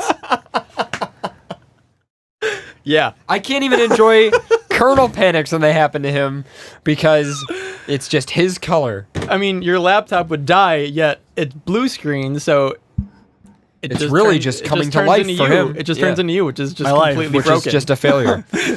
Broken and just unique. Unique. Yeah. More like trash. Is that unique nowadays? 2017. Is that the middle finger? I can't tell. Yeah. Is it? Yeah. Yeah. You sure? Do you have 4 or 5? 4. So that's not your middle finger. Well, I don't have a middle finger. Peace. Tuning paw problems. All right, you guys want to jump into a roundup? Yeah. All right, so Yes. this is basically, for those of you who don't know what the link roundup is, it is basically a bunch of links that aren't really worthy of being like full news, but we're just showing them to you because maybe like you guys can check them out on your own after the show, something like that. Yeah, went from a classy interview to like just trash. So I mean, Yeah, we were classy. That didn't take long. And now everybody who's new watching the show for the first time is like, wow, this show's really terrible. Yeah, you're right. You should leave. Well, yeah. Our viewer account just went down by like 50. That's actually inaccurate. No, I know. Yeah. So, all right, link roundup. Let's do it. So, first link is, this is the 3D model in my head. We'll have that link right after the here. show. Yeah, which is actually just like right here. It's actually going to be a banister on a staircase. Can you please? I So, really want to. so CJ, this one's for you and me. So obviously it's The Onion, right? So it's The Onion. Yeah. You know. Yeah. But biologists confirm foxes sneakiest little fuckers in Animal Kingdom. And they have a whole article on this. Validating the widely held suspicion about those sly bastards, biologists at the University of Colorado Boulder confirmed Tuesday that foxes are without a doubt the sneakiest little fuckers in the entire animal kingdom. Based on our observations, we can state with a high level of certainty that foxes are indeed the most devious, good-for-nothing shits in the natural world. And it goes on and on and on, but you guys can check it out from the. Why didn't we read this whole article? I love this. This is great. It's like, Okay, we can continue. It's like yeah. 100% accurate. Said the biologist, Madeleine Putman, whose team reportedly spent years in the wild collecting behavioral data on the shady sons of bitches. Our extreme field recordings of fox behavior revealed that these slippery motherfuckers skulk around doing all kinds of dodgy shit far and wide than any other species. Whether they're lurking around in bushes or slinking through chicken wire fences, it's clear that these Convincing overgrown weasels cannot be trusted. The researchers advise any individual who happens to encounter a fox not let their guard down for these goddamn second for one around. goddamn second around these shifty-eyed little fucks. Accurate. So they just explain Pharaoh. Yeah, they just explain like Pharaoh. buttons here and there's like that button. What? No. God damn it. I foxed it. You did fox it. You foxed it up. So next thing, Out of blue. so this is kind of a cool thing Mother from foxer. PBS Digital Studios. Mother foxer.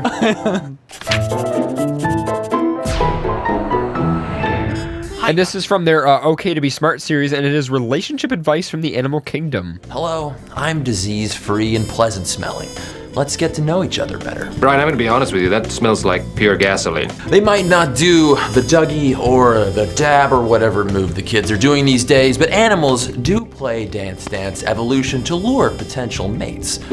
So there's that video.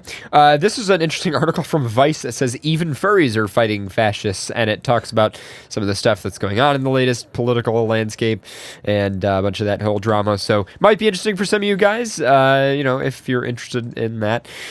This was interesting. I sent this around in our Telegram group. This is the voice actors for BoJack Horseman. I didn't watch it. I did. You did? I actually did. Was it good? It was really good, yeah. If reading a book you wrote is anywhere near as great as it is to actually spend time with you, I'm sure it's going to be wonderful. But what do I know about books? I'm just a dumb. But watching the actor for Todd, isn't that the dude from Breaking Bad? Yeah, it is. Yeah. Yeah, watching. I got really excited for the ice skating, but then instead of ice skating, you left me at home so you could go to a strip club, and then you took the strippers ice skating. No? Well, then, hooray! But just watching him act is fantastic. If you're looking for the toaster strudels, I got really high last night and ate them all. So you guys can check that out. I won't play the whole thing on our show, but we'll have a link to that. He was probably the most entertaining to watch, to be honest. He was, and I love Todd. Yeah. He's my favorite character in BoJack Horseman. Yeah, so he was pretty good. I like Mark Hamill when he. But I stop. I also like just rewatching some of BoJack Horseman, some of the political commentary and like the way they make fun of the media. Like there was that episode on the whole abortion thing, yeah. And one of my favorite parts is when the MSNBC thing goes like, "Should women be able to get abortions? In order to discuss this, we've assembled a panel of 3 white men to discuss this." Thanks for joining, gentlemen. It's like so great. They're doing season 3, right? Yep. Yeah, they're doing another season. Do we know? Do we have like a date when that's coming out? Let me check. I haven't heard anything. I just know they were doing a season 3. You mean season 4? I think actually. Oh, is it 4 already? Yeah, I think it Holy is. Shit. Is it really? See, yeah, it is. 3? Fuck. I want to apply to be a voice actor for it. You gotta listen to my voice even on there. Are you gonna be a blue fox? I would laugh. I would throw you off a cliff. What if you? Okay, now hypothetical here.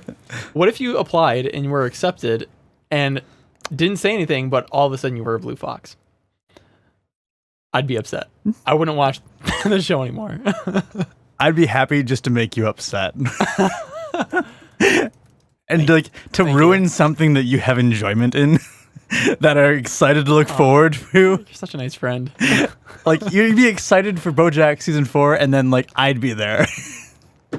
It would ruin it. I would stop watching. I wouldn't watch. Yeah. Or maybe I just wouldn't watch the episode you're in. And I'd be a little lost for a couple episodes, but yeah. So, you guys remember how on the last show we talked about, or maybe was it the last episode? I can't remember. But recently we discussed the huge update blog that Ink Bunny had, just all the like major changes they made to the website, like how super awesome that was. Well, Furry Network also put out one of these, and I figured I would just kind of shout them out for that as well. Just talking about all the changes to their site and the little tweaks that they've made and new little features and stuff. So definitely worth checking out, especially if you are a user of Furry Network. And then I just had two more things to shout out. There's this comic called Oh Joy Sex Toy. Oh, I read this. This is great. And they have a couple of different comics. So, like, there's one right here, which is pretty cool. It's about getting STI testing. But I guess it's this comic, and I guess they have, like, guest writers and stuff come in. Mm-hmm. And it's actually kind of cool. Like, it basically legitimizes a lot of stuff and takes away some of the stigma around a lot of things, including the testing and stuff, which is really cool. Do that to fetishes, too? And they just, like, yeah, they do it. Yeah. They basically they talk about fetishes in a way where it kind of takes away the stigma, and they actually talk about like why people enjoy it, including one they put out recently about mersuits. And so this is it's this whole comic about mersuits, and it says, when I first learned about fursuit sex, I didn't really get it, but as I grew up, I got more and more comfortable around myself and my sexuality, and I was always interested in costuming and fursuits as a hobby. But it basically goes into like somebody learning like what it's about and talking about it and like why it was amazing for them. And it's first of all kind of a cute comic, but it's also just really insightful to hear like somebody talk about their perspective on that. So, but yeah, that's from Ojoy Sex Toy website. It's actually it's pretty good. I read through the whole thing. Yeah, it is. It does seem to be pretty good. Very positive, certainly, which I like. And that's pretty much it for the roundup. Yeah. Yeah, there's that. We got news? I didn't have everything loaded up yet. That's okay. I just existed in a house for like days on end. I didn't even know what day it was. Today's Saturday. I know what day it is now. Oh. It's just letting you know, just in case. Yeah. I don't know. You're a fox. You don't know how to read calendars, do you? Well, anyway, you're We're the devious one. motherfuckers. So I mean, we can do a lot of things. We ride buses in England. We get into people's houses and piss on their bed sheets. I hate you so much. We dance in the woods looking for Bigfoot. Do you have an article at all? No, he hasn't even maximized his browser. But he won't alt tab or anything. He'll just like slowly move his mouse. Yep. Click it. Mm-hmm. Yep. I still love how my Dude, face is you know how like when you want to copy or paste, you just hit like Control C or like Command C or whatever. Yeah. And like you know Command C, Command V or whatever. Pharaoh will sit there and right click, copy, mouse over, right click, paste, and then he'll like arrow key over. And then he'll like delete the few things that he needs to delete or whatever. And it's like, God damn it! Yeah, he drives me crazy. Oh, The one about the man is just gold, but what man? In our stupid news, but yeah, it's in our stupid news. We'll get to stupid news in just a little bit. I didn't see that one. Yeah, we definitely need to read that one. It definitely seems good. All right, you got a news? Yes. All right.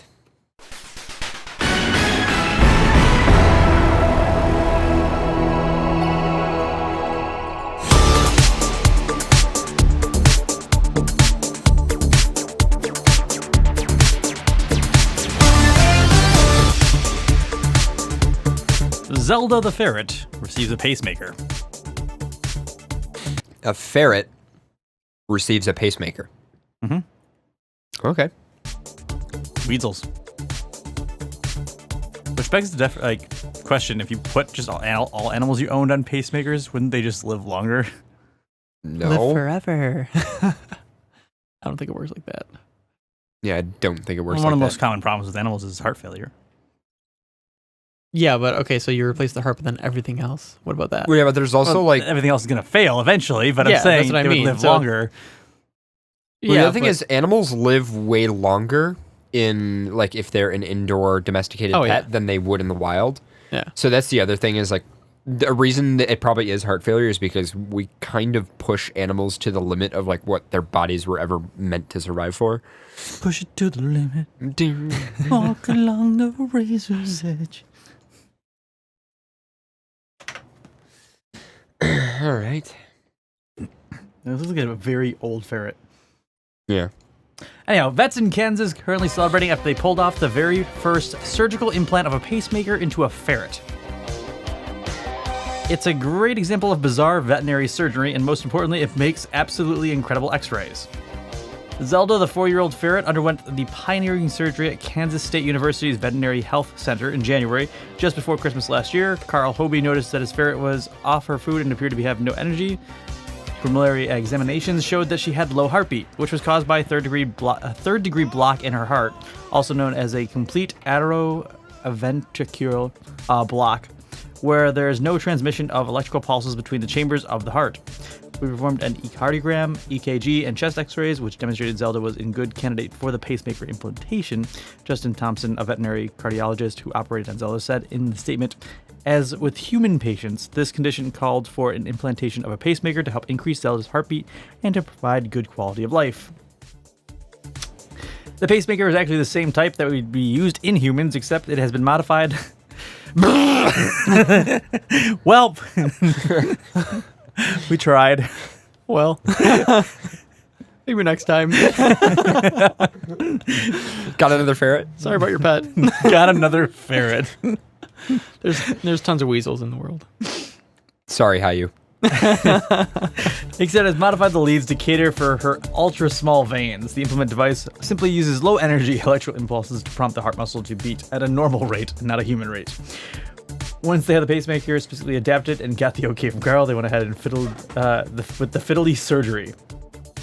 I don't want to be in any kind of surgery that is called fiddly beforehand. Fiddly? Fiddly. Yeah. That's not reassuring at all. We're just going to perform this fiddly operation on you. Don't worry about it. You'll be safe. Fiddly makes me uncomfortable. We're just going to rip open your chest cage and install this electrical device onto your heart. Your still beating heart. Yeah, it's fine. It's just a fiddly operation. That'll be a little fiddly. Don't mind my fiddly hands. Well, I fiddly open up your chest and put this fiddly device on your still beating heart. How do fiddly hands work? I don't know, but it kind of reminds me of like somebody with like maybe like Parkinson's or something. So it's like trying to like cut open their chest. I don't know. That's what it reminds me of, like shaky hands. Fiddly. Generally, surgeons have very steady hands. That's what I'm saying. That's why it's fiddly. That would be like an unfiddly operation. An unfiddly. Or a normal operation. Just imagine just a doctor describing it that way. Doctor, is this surgery safe? Oh, it's a very unfiddly surgery.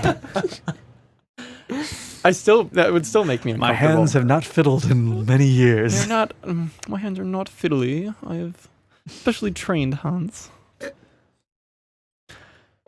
Okay. Yeah. Can you get surgery to fix your fiddly hands? No, I don't think you can. Can you? Maybe. I'll Google it. Not really.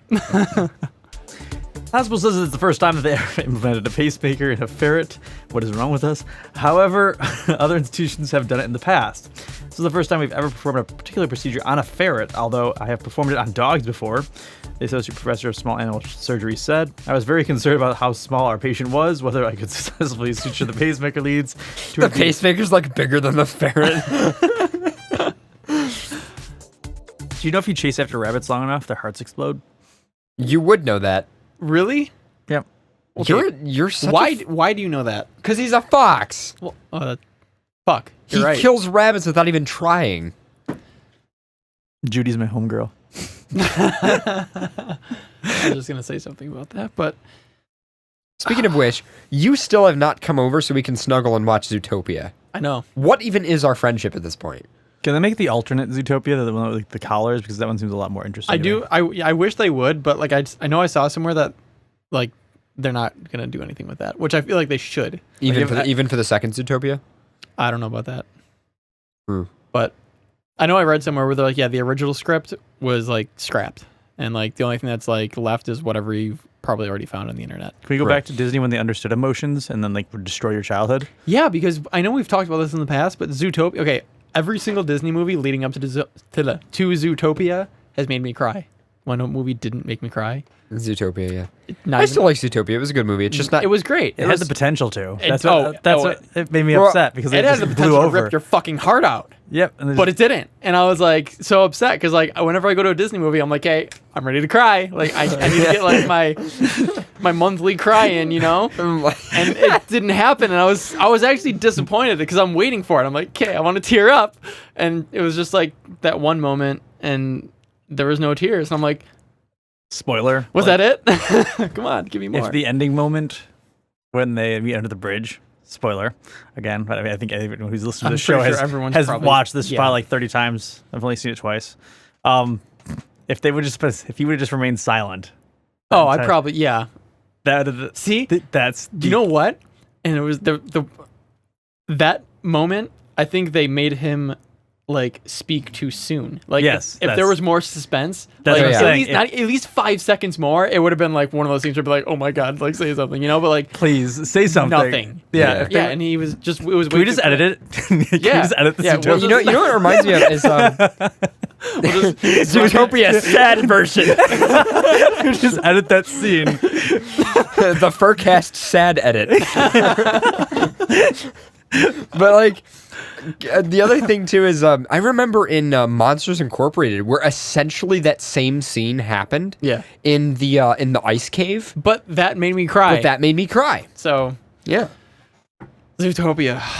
It was such a. I'm not gonna lie. I was a little let down because I was like, yeah. Now finally, like when I watched it the first time, I was like, oh, you know. It was still a great movie. It's just it was not my favorite Disney movie. It just didn't make me cry, and I really wanted to cry. I mean, CSI Miami, that made me cry. Like, Dude, that poor raccoon guy. Those 30-second stupid videos on Facebook make me cry. Like, come on. And this was an hour-and-a-half movie, like, and it didn't even make me cry. And it was Disney. Zootopia. He was muzzled. Who does? What? I said he was muzzled. Hot. What? So if Zootopia 2 doesn't make me cry, I'm going to have a fucking problem with Disney. I'm going to have to go beat the shit out of Mickey Mouse. You just send a letter to them. Your movie's not sad. If you're watching Disney, make me fucking cry. That is your goal. Please. I'm begging you. Okay. Just saying. Back Bolt to made me fucking cry. Back to Pacemakers. Don't even get me started on Bolt. I loved sitting in the theaters for Big Hero. What was it, Big Hero 6? Oh my god! And you just started like crying. I look over to you and you're just like tearing-eyed. Oh my god! You're like, no, dude, that was the worst. And that was the worst. Oh, Big Hero 6, and I cried the second time I watched it. I just can't help it, dude. Disney movies get to me, except for Zootopia. not when his brother dies. Not fuck that. That was like wow, you're pulling the sad card early. Yeah, like within the first 5 minutes, it's like, oh sweet, you're like popular now. Oh, your brother's dead, and it was just like holy shit. But like at the end, it was like, but Up did that perfectly well because I forgot the robot's name. What was his name? Was it? Come on. Baymax was like his brother because that was like what his brother's thing, and then like he's like, you know, go or like I'm gonna save you. Your little thinking noise. What was it? It goes banana. Come on, dude. Like, yeah, that movie definitely made me cry too. Wow. But not Zootopia. I'm gonna cry now thinking that Zootopia didn't make me cry. I think Pixar like Up. Was it Up? Was Pixar? Was it not? Oh, Up. Yeah. The beginning, just the first 5 minutes, just destroys every. Yeah, I think the writers are like, let's just grab everybody's heart and just collectively throw it out the window in the first 5 minutes of this movie. You won't have to worry about it for the rest of the film. It's gone. Cool, thanks, guys. Like anytime I just hear that, like, yeah, it's just. But it gets to you, man. More than like the Arms of an Angel song, because I just think of like sad puppies when I think of that, but then I just think of that woman now. Yeah. Yeah. We went way off track. I don't even remember what we were talking about. Ferrets and pacemakers. Oh.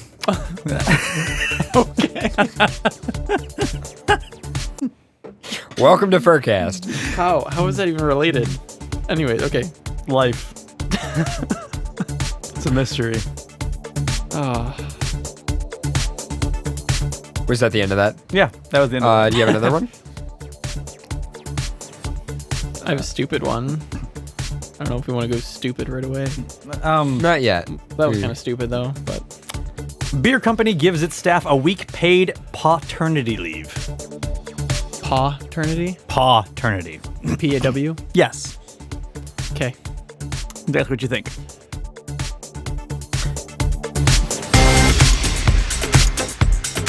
Where's the bell?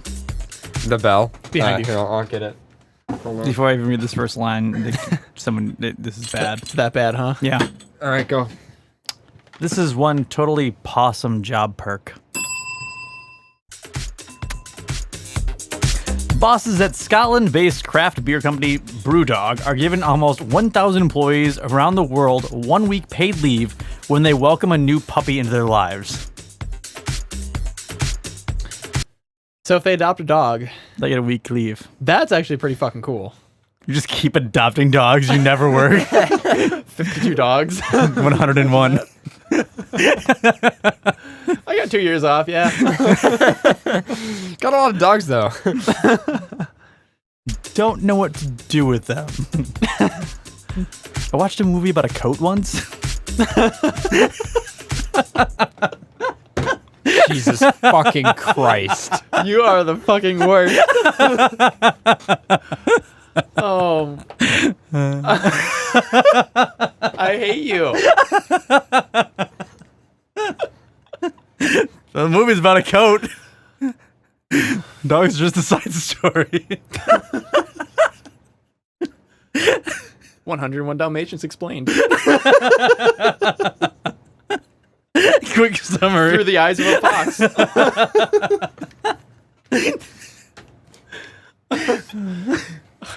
Welcome to Fox World Views. You're listening to Fox. I don't want to drink this right now because I'll just spit it back up.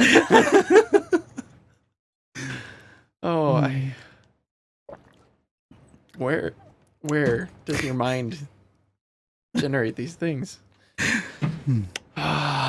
Sigh. Did you ever watch the Stephen King movie where do you ever just want you to stop talking? You know when the alien crashes and the one guy just goes back into his own head and he's got just treasure troves of information and the alien's trying to get in but he's got a locked door so he's still trapped in his subconscious. Yeah, just think of a bunch of boxes a hoarder and then they all collapsed in and then I'm just stuck underneath all of them. So there's no alien trying to break in. It's just I'm trying to break out. You just gotta throw some stuff away and just yeah. That's what's going on. Yeah. Okay. That's pretty much what's going on up there. Not gonna lie, it explains a lot. There was an earthquake. It just shattered everything, and then just chaos ever since. Okay. All right. It's probably that 4 years it took me to get a fursuit. 4 years it took to get one. Anyhow, 1 week paid leave when they went with a new puppy into their lives. It's not easy trying to juggle work and settle a new dog into your life, and many members of our crew have four-legged friends at home, said Brewdog's co-founder James Watt. So we wanted to take the stress out of the situation and let our teams take the time they need to welcome a new puppy into the dog family. Founded in 2007, the Watt and Martin Dickey and company's mascot is a Labrador Brecken. Brewdog has offices in Aberdeen, Glasgow, and London, as well as 50 bars worldwide. A brewery is opening in Columbus, Ohio. Anyone needs a job, there you go. That's not too far away, actually. At the company's Abernathy headquarters alone, 50 office dogs regularly accompany their owners to work. That's awesome. Bring your dog to work day. Dude, that's awesome. I would totally love to bring my dog to work. I'm going to bring you to work. I can be your dog for a day. Yeah. If you dress him up in a fursuit and just I just imagine showing up at work and just being like, hey guys, this is my dog. This is my dog. Ask him if it's the same. Sit. Drink. Pass out. Go to sleep. Snuggle. Very low maintenance. Just give him a bunch of beer and, Stop barking. Just don't tell me to go poop in the backyard because I can't do that. Stop. Is that gonna be like your biggest life achievement when you poop outside? I will officially be a dog then, yeah. But up until then, I think I'm just screwed. Note to all the viewers out there that is absolutely confused by that. CJ's afraid to poop outside. No. It was, I think the topic of that conversation wasn't exactly pooping outside. It was like pooping in public without like privacy. Like dogs do. Like they just do the thing. I couldn't do that. Pooping is a very private thing. Which I learned at your house that your bathroom it didn't have a lock on the door. And our best friend Tag just decided, hey, CJ's pooping. I'm just going to open the door and start throwing things at him. Do you want some food? Go away. He threw like a broom at me. Like there was a washcloth. Like I don't know what. And then he walked away. He's like, okay, I'll see you later. I'm like, can you close the door? And he's like, no. I wanted to cry. It was very, very, very uncomfortable. Did you finish pooping? I did. Yeah, Okay. I gathered the strength, and I'm like, I just need to finish. I just need to get this done. I had a long discussion with my mate about why locks on doors are important. And she's like, why? People just respect others' privacy. No, I'm like, they don't. I'm like, no. No, they don't. See, the thing is, I prefer locks on the doors to prevent against accidents, right? Because, like, take, for instance, as I grew up with my family, there I was, like, knock on the door and wait. But every once in a while, like, like when I was a kid, my mother would be carrying something, whatever, and she would just open the door because she just forgot. Yeah. And so it's not like people don't respect others' privacy, but it's just a lot of times... No, I lock for security. Yeah. Yeah. I don't lock for I lock need that safety. Yeah. That reassuring, like, the lock. Like, I need that. Yeah. To have absolutely. a successful bathroom. I'm very experience. happy I grew up with locks and all of the doors in the house I grew up in. Every single bathroom. Every time you come, I'm going to have it like a detachable lock, so every time you come over, I just remove it from the bathroom. So it makes you uncomfortable. And you won't go to the bathroom in my house. No. Yeah, I won't. I just imagine, like, you move in with us and you just get really constipated. Because there's no locks in the bathroom door. I can't poop here. I gotta go like to Jim's Stakeout. There's just a virtual toilet. I don't know. Green screen room. I would just put a lock on my bedroom door and just poop out the window. I don't even care. I'll put like an awning or something so nobody can see. So if we put a toilet in the green screen room, and then we just like green screen you green screen you into a bathroom, I was gonna say, and then you wear a virtual reality headset. Would you be comfortable then? No, because we would just like transport him right into like the middle of the woods, or like, can I poop in space? I want to poop in space. Can I poop in space? We have the technology. Oh, with the virtual VR reality. too? It's like virtual reality bathroom. I could fly around the universe and poop at the same time. Oh my god, I would love to do that. Wait, and then you can do that thing that you posted where like with the green screen room where you can see. Yeah. So you can see me pooping in space. I think we've we've effectively derailed everything tonight. How? Time to paint your bathroom green. It's only logical. This is our green screen bathroom. Don't ask. Why is your bathroom have all this lighting and green walls in it? Is like the Oracle chair. Oh Lord. Yeah. Yeah. Okay. Okay. I would love to poop in space. That would be back to paternity. Dogs, right? Adopting a dog. Yeah. And pooping in space.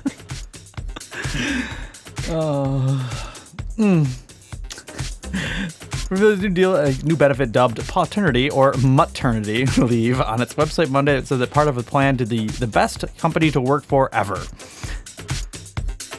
Wow. At least one company's trying for it. Yeah. Dude, that'd be great. We're not aware of any other American company giving a week leave to their staff to help build a bond between them and their dog. And there are very few companies that have four-legged friends at their centers like we do, the statement read. The move has received an overwhelmingly positive reaction on social media. Brewdog has said publicly that they resulted in an uptick in applications from people keen to work at the company. It's awesome to see puppy parental leave resonating so much with so many people. Spokesman Sarah Warman told the Huffington Post, "We're looking forward to many of our teams taking off to take care of their new four-legged friends. Hopefully they'll bring them into the office to meet the rest of us too."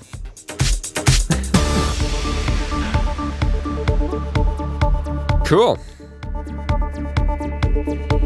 I would work for CJ, them. you had an article? Did you have a stupid news article? It was stupid. Yeah, it's somewhere in Which one? Is it Apparently we don't even need stupid news. Our minds tonight are Yeah, just I know. like pooping in space. It was the Florida Man one because we Yes. really haven't done a Florida We Man haven't done a Florida Man article in in a a while. long time. So I was like, Yeah. you know what? We'll do a little like a throwback. I'm still stuck on toilet VR.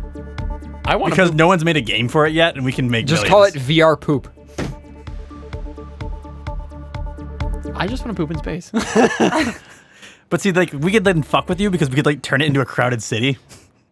Don't do that. Oh, isn't there actually a bathroom that's set up with like one way? Yeah, I think it's in like London or the UK or somewhere. Yeah, and it's basically like a bathroom where You can't no see one in, can see in, but you when can you're see out. inside, you can see everybody around you. Yeah, it's like one way glass, and Yeah. it's just encased in it. And it's on like a corner, a busy corner. Yeah. So On a you're public street. On a public street, yeah. So you just like you go in, you just sit down, and you can see everyone else. Like that would freak me out because people always be like, I want to see inside. Like I'd be like, no. Like I would just fuck with people. Like I would just pretend like I'm taking pictures and be like, that's a good idea. That's a really good idea. be like, oh god. Can you like moon somebody? Like what if you just put your butt cheeks against them? Like, that'd be great. You had an article? Oh yeah, Florida man. Florida man arrested for reportedly tossing gator into Wendy's. What? Why? What? He tossed. Well, okay. Okay. So, like an alligator? Yeah. Yeah. This isn't the first time this has happened. You don't. And has it? I No? think that's the funny thing is it isn't, though. I'm sure it's Florida, and they have a lot of gators down there. Yeah, that's true. Gators. A Jupiter, Florida man was arrested for throwing a live alligator into a Wendy's restaurant drive-thru east of, I don't even know how the fuck to pronounce that, according to WPTV. Joshua James, 23, was charged with aggravated assault with a deadly weapon, legally killing, possessing, or capturing an alligator, on second-degree larceny, petty theft. Petty theft. Petty. Yeah, thank you. I can't talk tonight. According to the Palm Beach Sheriff's Office, he has not been released on bail as of Monday afternoon. WPTV reports that the incident occurred in October, but James had only been arrested recently by the U.S. Marshals. Officials with Florida Fish and Wildlife Conservation Commission told WPTV that James pulled up for his order, and after the server handed a drink, he turned around and James tossed a 3.5-foot alligator into the drive-thru window. So we read this one. Had we? Yes. In October? In October when it happened. So this is the same guy? Yes, he just now got arrested. Well, how many episodes ago? That's a lot of episodes that have processed before he was even processed. I mean, this was February 23rd. He had a good little run there. I'm still more astonished that an alligator isn't a deadly weapon. That's actually what made me laugh. Aggravated assault with a deadly weapon. It's an alligator. What possesses you to be like, I'm going to take this alligator and I'm going to throw it into this restaurant? Like, I know there's like restaurant pranks, like, drive-through pranks. I don't think throwing an alligator through the window is necessarily. I don't want to throw. I want to have like an alligator on like a 10-foot pole, and then you just like Like, poke it at people.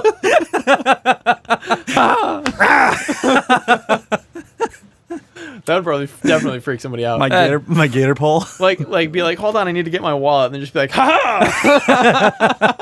Like while the window's open.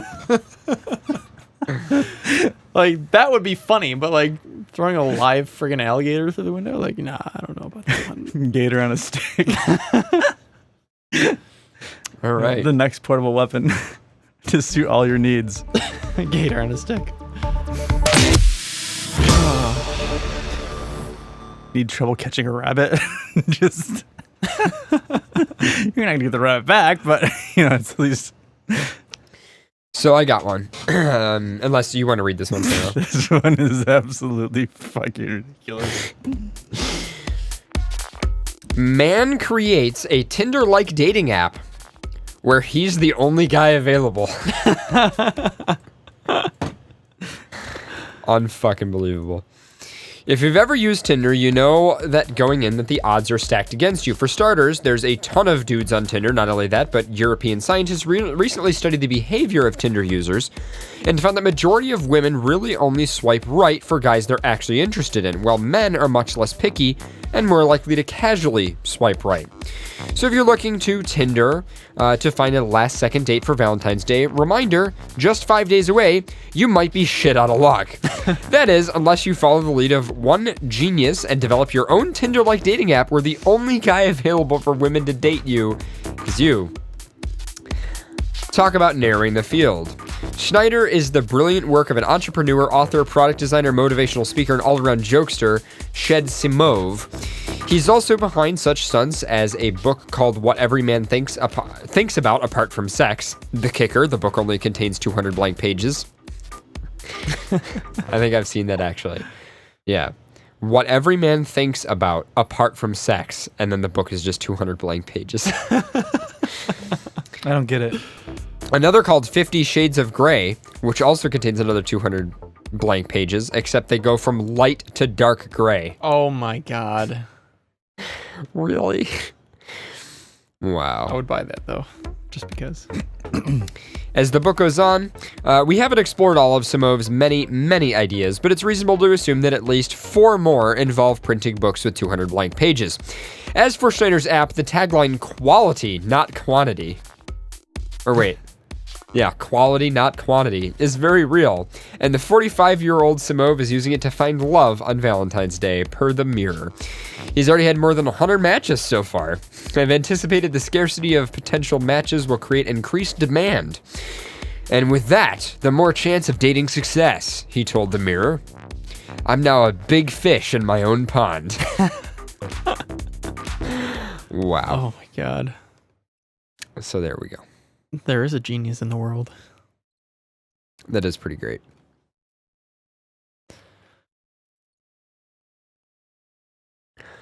Silence. Oh, I imagine Pharaoh will have something. Pharaoh. Mm-hmm. I have one that I don't understand. Why? Okay. I mean, it's not like you shared it in the I didn't. the page though. So I saw the title to it, and I'm confused. Can you read the title? I'm confused too, to be honest. It's definitely I'm very not just confused. Yeah. Can you read it? I will. Okay. 2 women try to sneak 13 pounds of horse genitalia into the U.S. 13 pounds of horse dick or balls or all or the whole package or a bunch of dicks. What? Or a bunch of dicks. It could be a bag of dicks. A bag of horse dicks. But I don't think it'd be multiple with horses. It'd probably be like a couple, 2 or 3. Yeah. They're like a 3-pack. You know, we could actually figure this out if we just round up our bad dragon toys. We could just like do some tests and figure this out. Yeah. Does anybody know what the weight of a XL chance is? That'd be very helpful information right now. Go on Bad Dragon. Did they tell you the weight of it though? You can order one. I mean, you got to pay for shipping one way or another. Yeah, you can order one and see what the package weight is.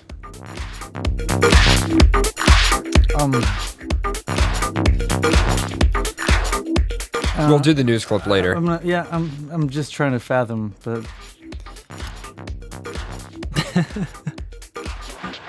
you can't get cocky if you're smuggling Mongolian horse parts. Fuck. That's one treatment that doesn't seem like a treat.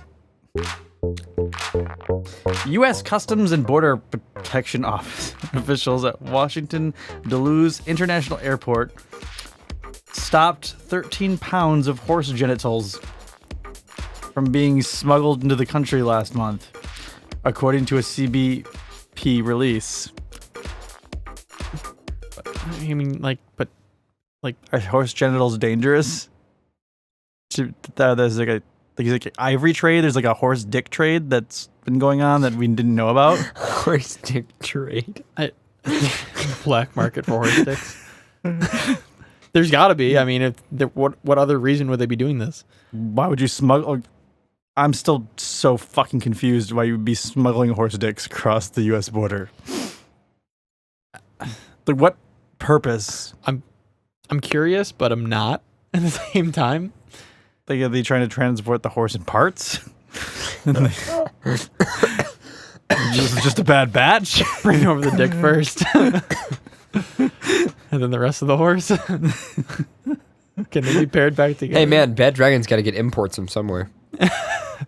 What if it was their casting? Yeah. They needed that. The equine sex organ smuggling. Just let that sink in for a minute. There's a black market for horse dicks.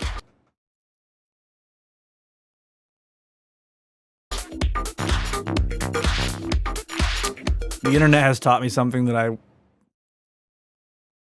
would never have thought existed. Yeah, same. I gotta say.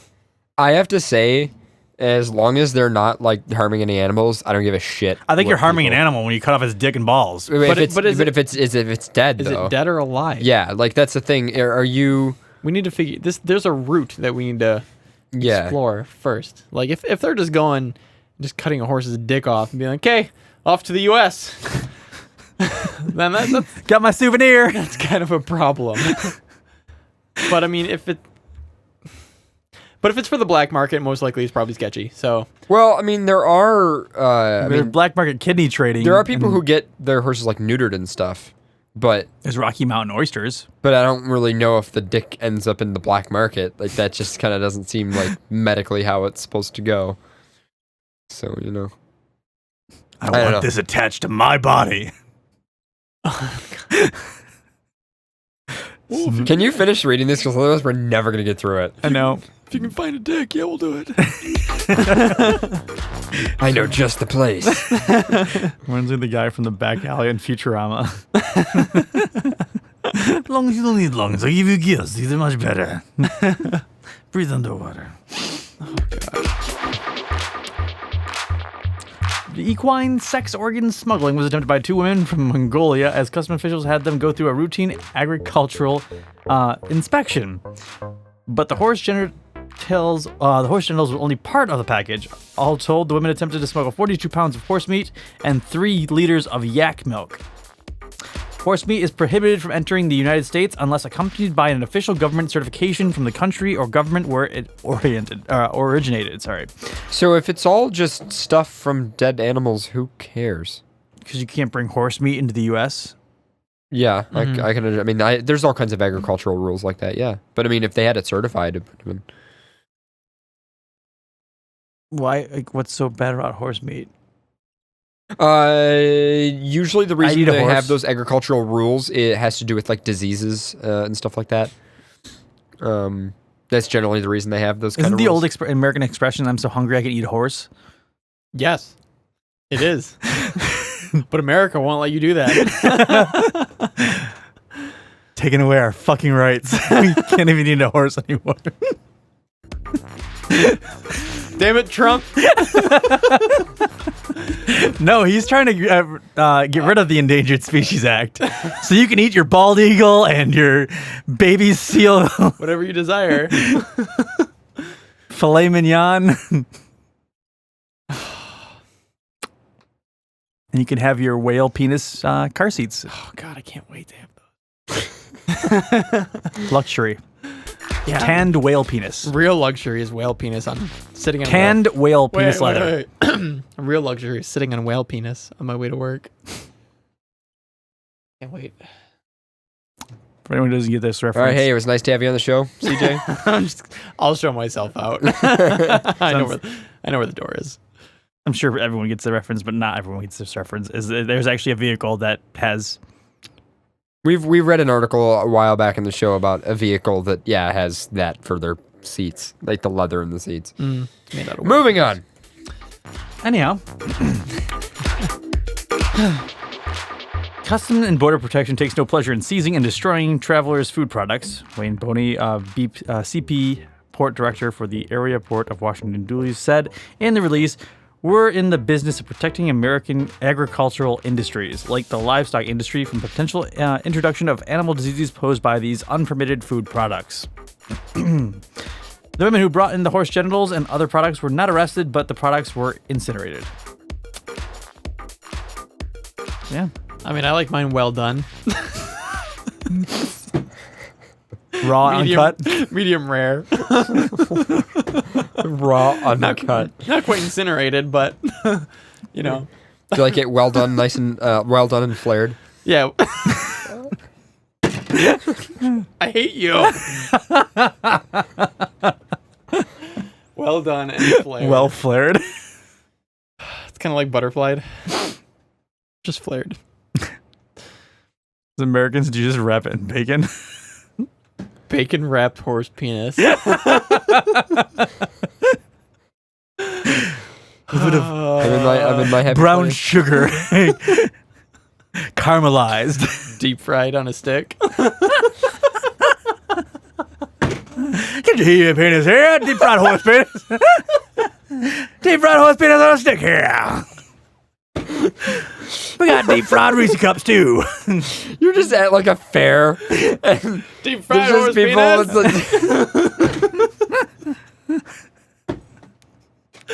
What the fuck is wrong with us tonight? What happened? Is there a gas leak? There's probably a gas leak. We started off with a very professional interview. Yeah. And as soon as it ended, the train crashed. There was a cliff. It was like that Back to the Future train, but we didn't go to the future. No, we just right down into the canyon, explosions, and this is like the parts are just, they went up and now they're just raining down. Deep fried horse cock on a stick. Come on, tell me that's not something you would see at like the Erie County Fair. Would not eat. I would 100% I would pass. I would actually try it. No, I It's would like not. corn on the cob. Do you like? Worst.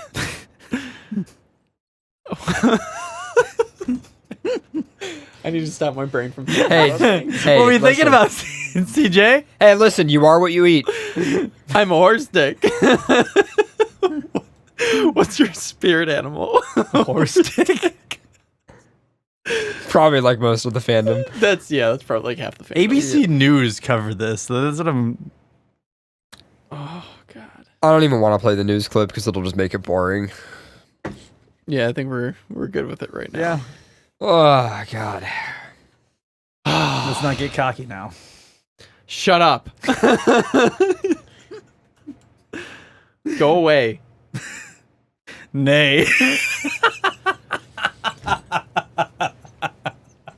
That wasn't even that funny. No, it wasn't. It wasn't even funny that, at yeah. all. But it was the fact that you thought of it and you said it, and it was on your mind. And I know what you were going for.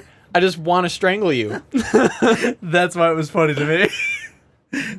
Because of the displeasure it causes. Oh yeah. This is why I'm up late at night thinking, why am I friends with Pharaoh? I know. Oh, I regularly Because the think Onion that. article. Why? I'm about to live with him. I'm sorry. You should be sorry for me. I feel very sorry. If you ever need an escape, my door is open. All right. My arms are too. You have to just snuggle. drift into it while he's Just Drift into my arms. I'll drift All into right. your life. Where are we at? You guys want to go on another quick break and then we can do emails? Yeah, we could do that. Oh, God, I can't believe how late it is already. No. Whatever you just pulled up, I can't see it. No. The product has been recalled. Yeah, there's a product recall. 4. The sex shop chain recalls vibrator for risks from prolonged use. Okay. What's the buzz? Stop. Well, we need a break. Go on break. You want to go on break first? Yes. News like this can really rub you the wrong way. Stop. Oh my god. By break, I mean I'm just going to leave. It's called the Black Power Wand. It's in the UK. And it was recalled. Is it a wizard staff?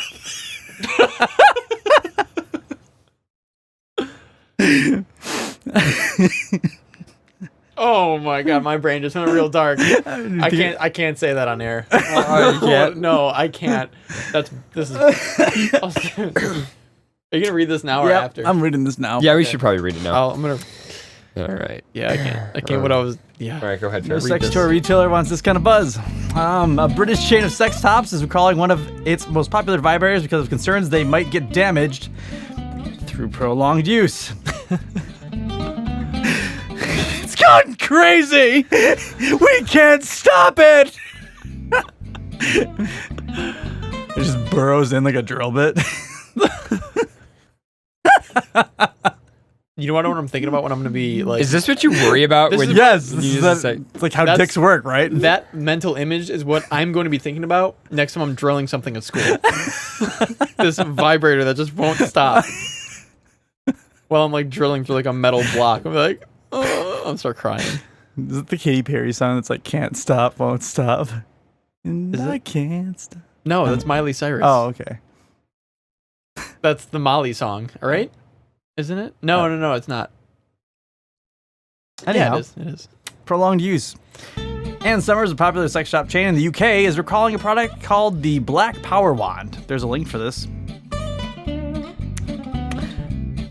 From its 140 shops, according to the Liverpool Echo, the company released a statement saying that it received what it claims are a very small yet number of isolated reports of the wires in the cord becoming exposed at the base of the product over a prolonged period of use.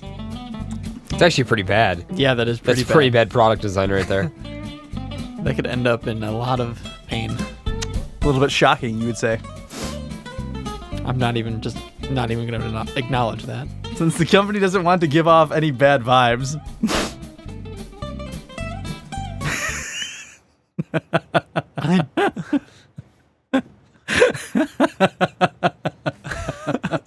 Stop.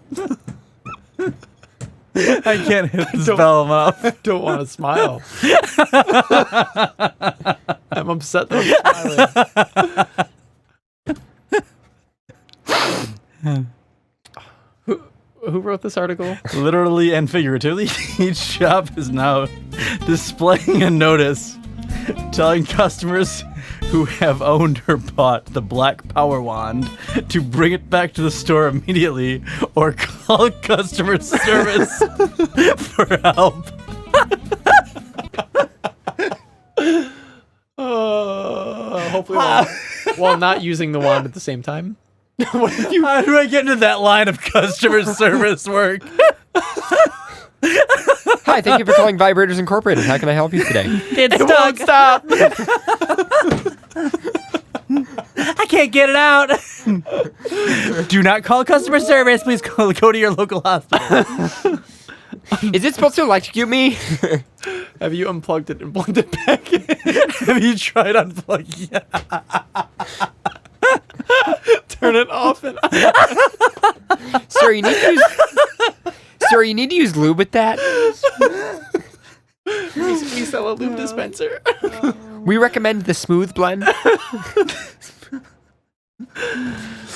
Oh, Jesus fucking. I'd work there. I'd totally work there. I want to know how you get a job at a customer service hotline for sex toys. Where do you apply for something like that? Like, how do you get in that line of business? Yeah, I purchased a pussy puncher and I cannot punch any pussies. I think your product is defective. I'm sorry, sir. That's not the product. That's just you. Sorry to hear about this issue. Here, let me give you your case number. It's actually going to be 696969. 696969. Just call back in and give that number, and we'll pull your case back up. Alternatively, you can contact a member of customer service by calling 0333-440-6969.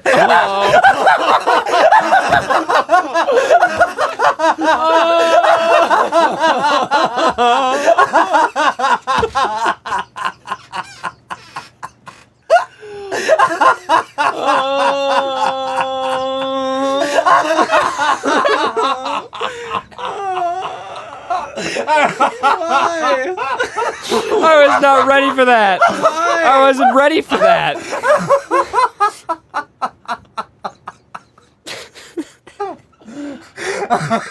god. God damn it. Makes it better is I didn't see that the last digits were that. I was just reading it off like the number so everyone could call it if they're from the UK.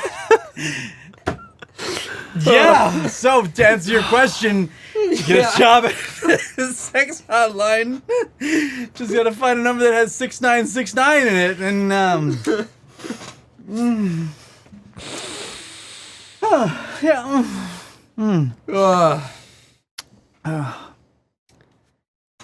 Okay.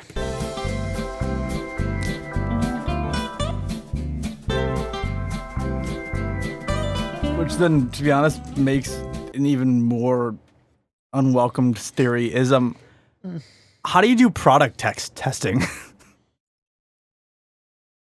Well, you do a focus group where you get a bunch of people really horny. A round table? A round table.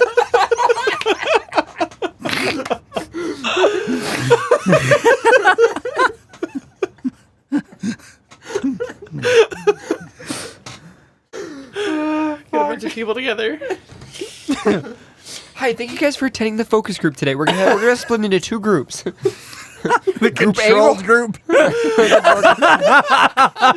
like a placebo. Yeah. A placebo. It's just a black dude standing in the corner just watching. All right, group B is gonna get high-speed vibration. I'm afraid to take a drink.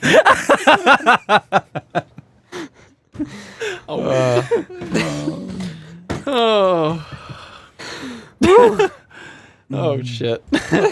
You're a wizard, Harry. Oh no. Stop it, Hagrid. You're a wizard.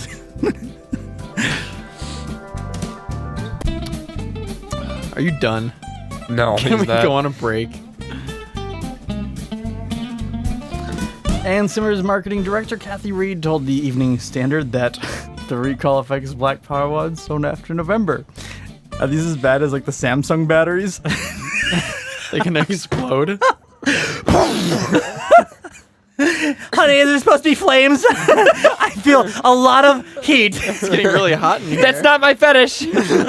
Not my fetish. Oh. I feel bad for the shops they have to return them to, too. I feel bad for the people this happened to. Like, you know, there was somebody that found out. Like, yeah, there's multiple reports. Through experience. There's a lot of people that found out. Like, what is like the average mile per hour of that?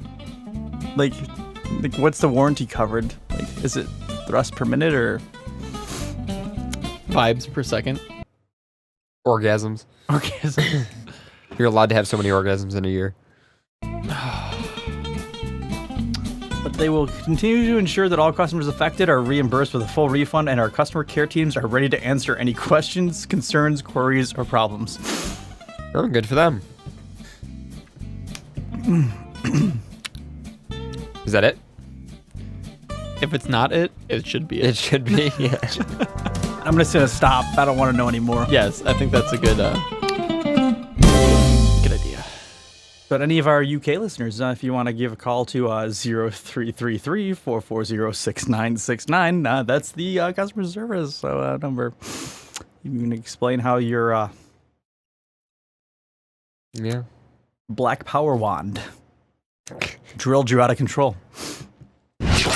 This is the Zana Broadcasting Network. You're listening to FurCast.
You guys are listening to FurCast. Thank you, Jalacy, for the t-shirts we're now wearing. We'll be back after one more track. This is my favorite fella track. Hope you guys enjoy.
welcome back, guys.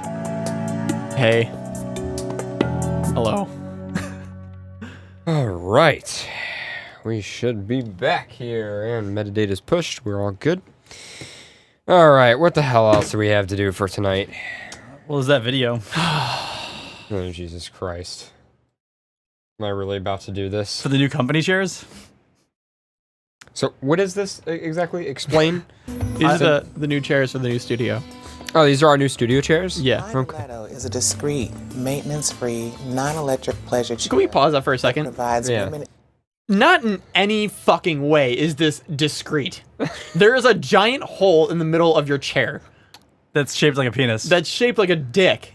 This is not discreet. Yeah, no, it's not. And men with hours of fun and safe enjoyment.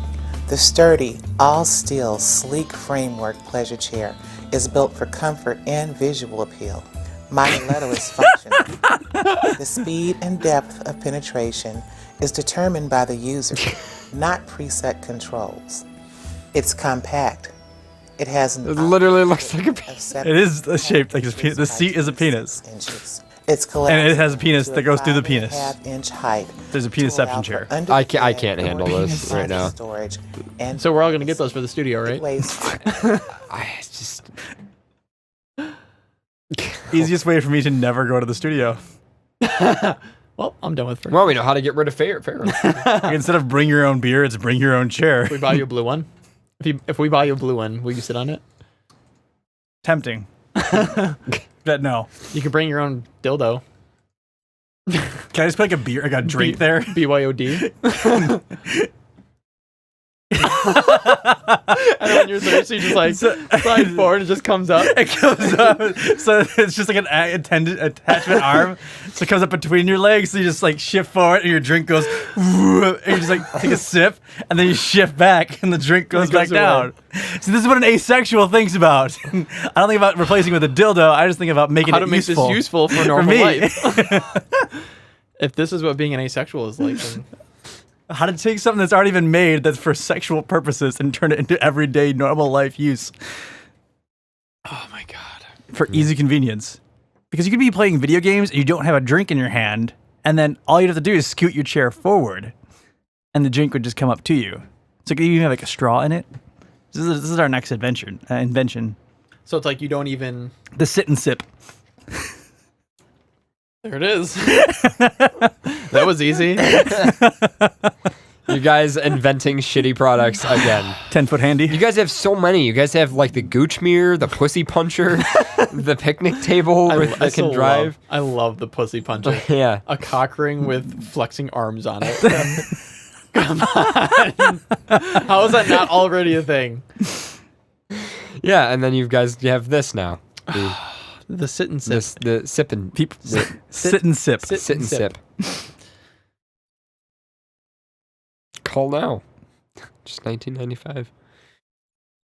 All right, what do you guys want to do for the It's rest like of a the wide recall because people are attaching dildos to it and it's not meant for that and just starts like destroying people.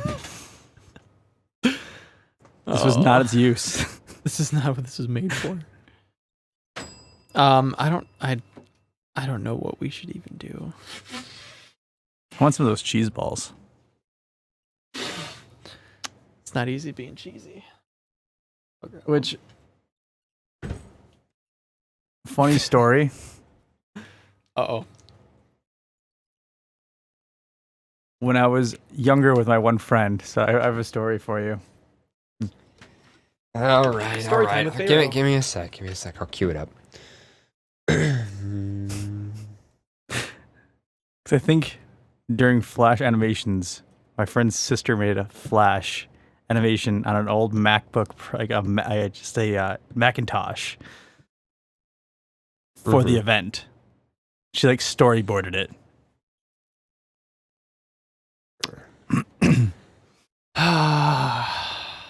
Right. Honestly, I think it was actually the Tops here in Hamburg. Okay. My friend's mom brought us there when we were like probably like 10.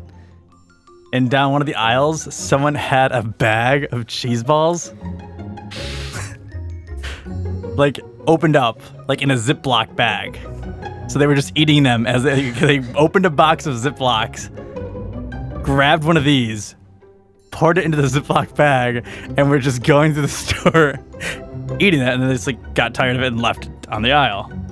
My friend got the idea of, oh, well, let's roll them down the aisle because that'd be funny.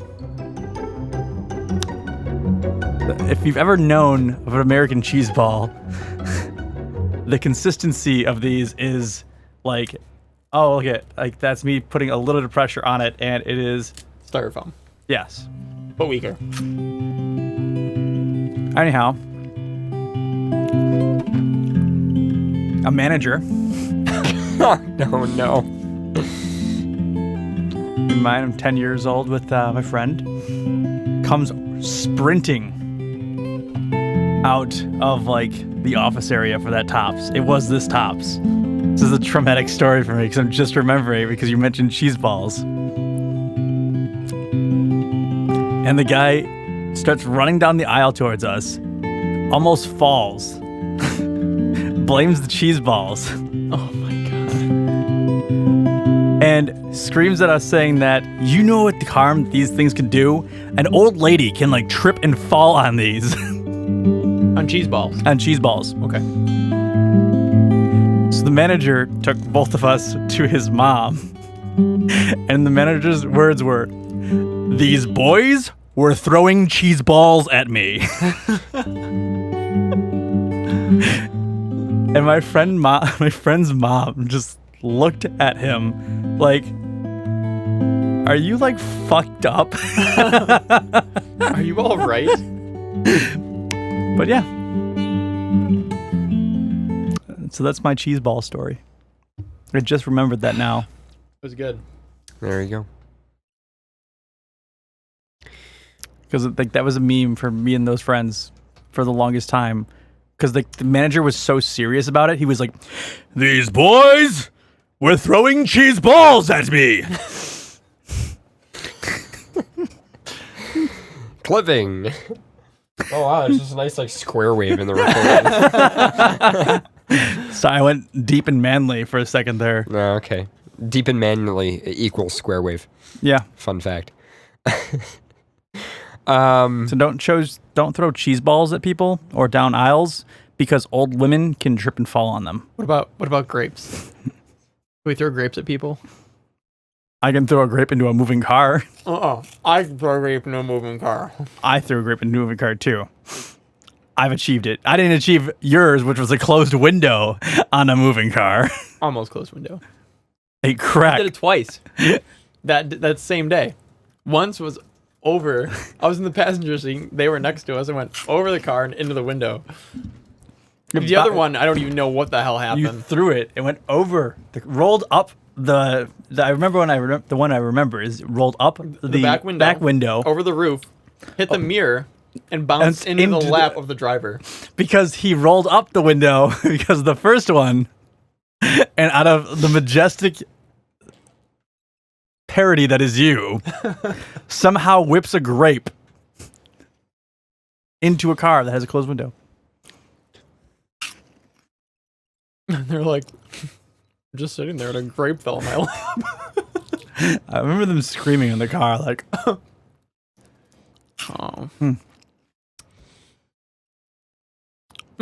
Sorry, my cheese ball story. Where do you guys want to go after the show Didn't tonight? have like a terrible ending. I didn't kill an old lady or anything like that. I feel like I could do Denny's tonight, actually. I was thinking, as I drove by Denny's, I'm like, we haven't done Denny's in a long time. Oh, yeah. I think Denny's is a good The last background track, by the way, the one that I use for Fair Storytime all the time is it's called Cider by Cornelius Jones off the album Sea Monsters.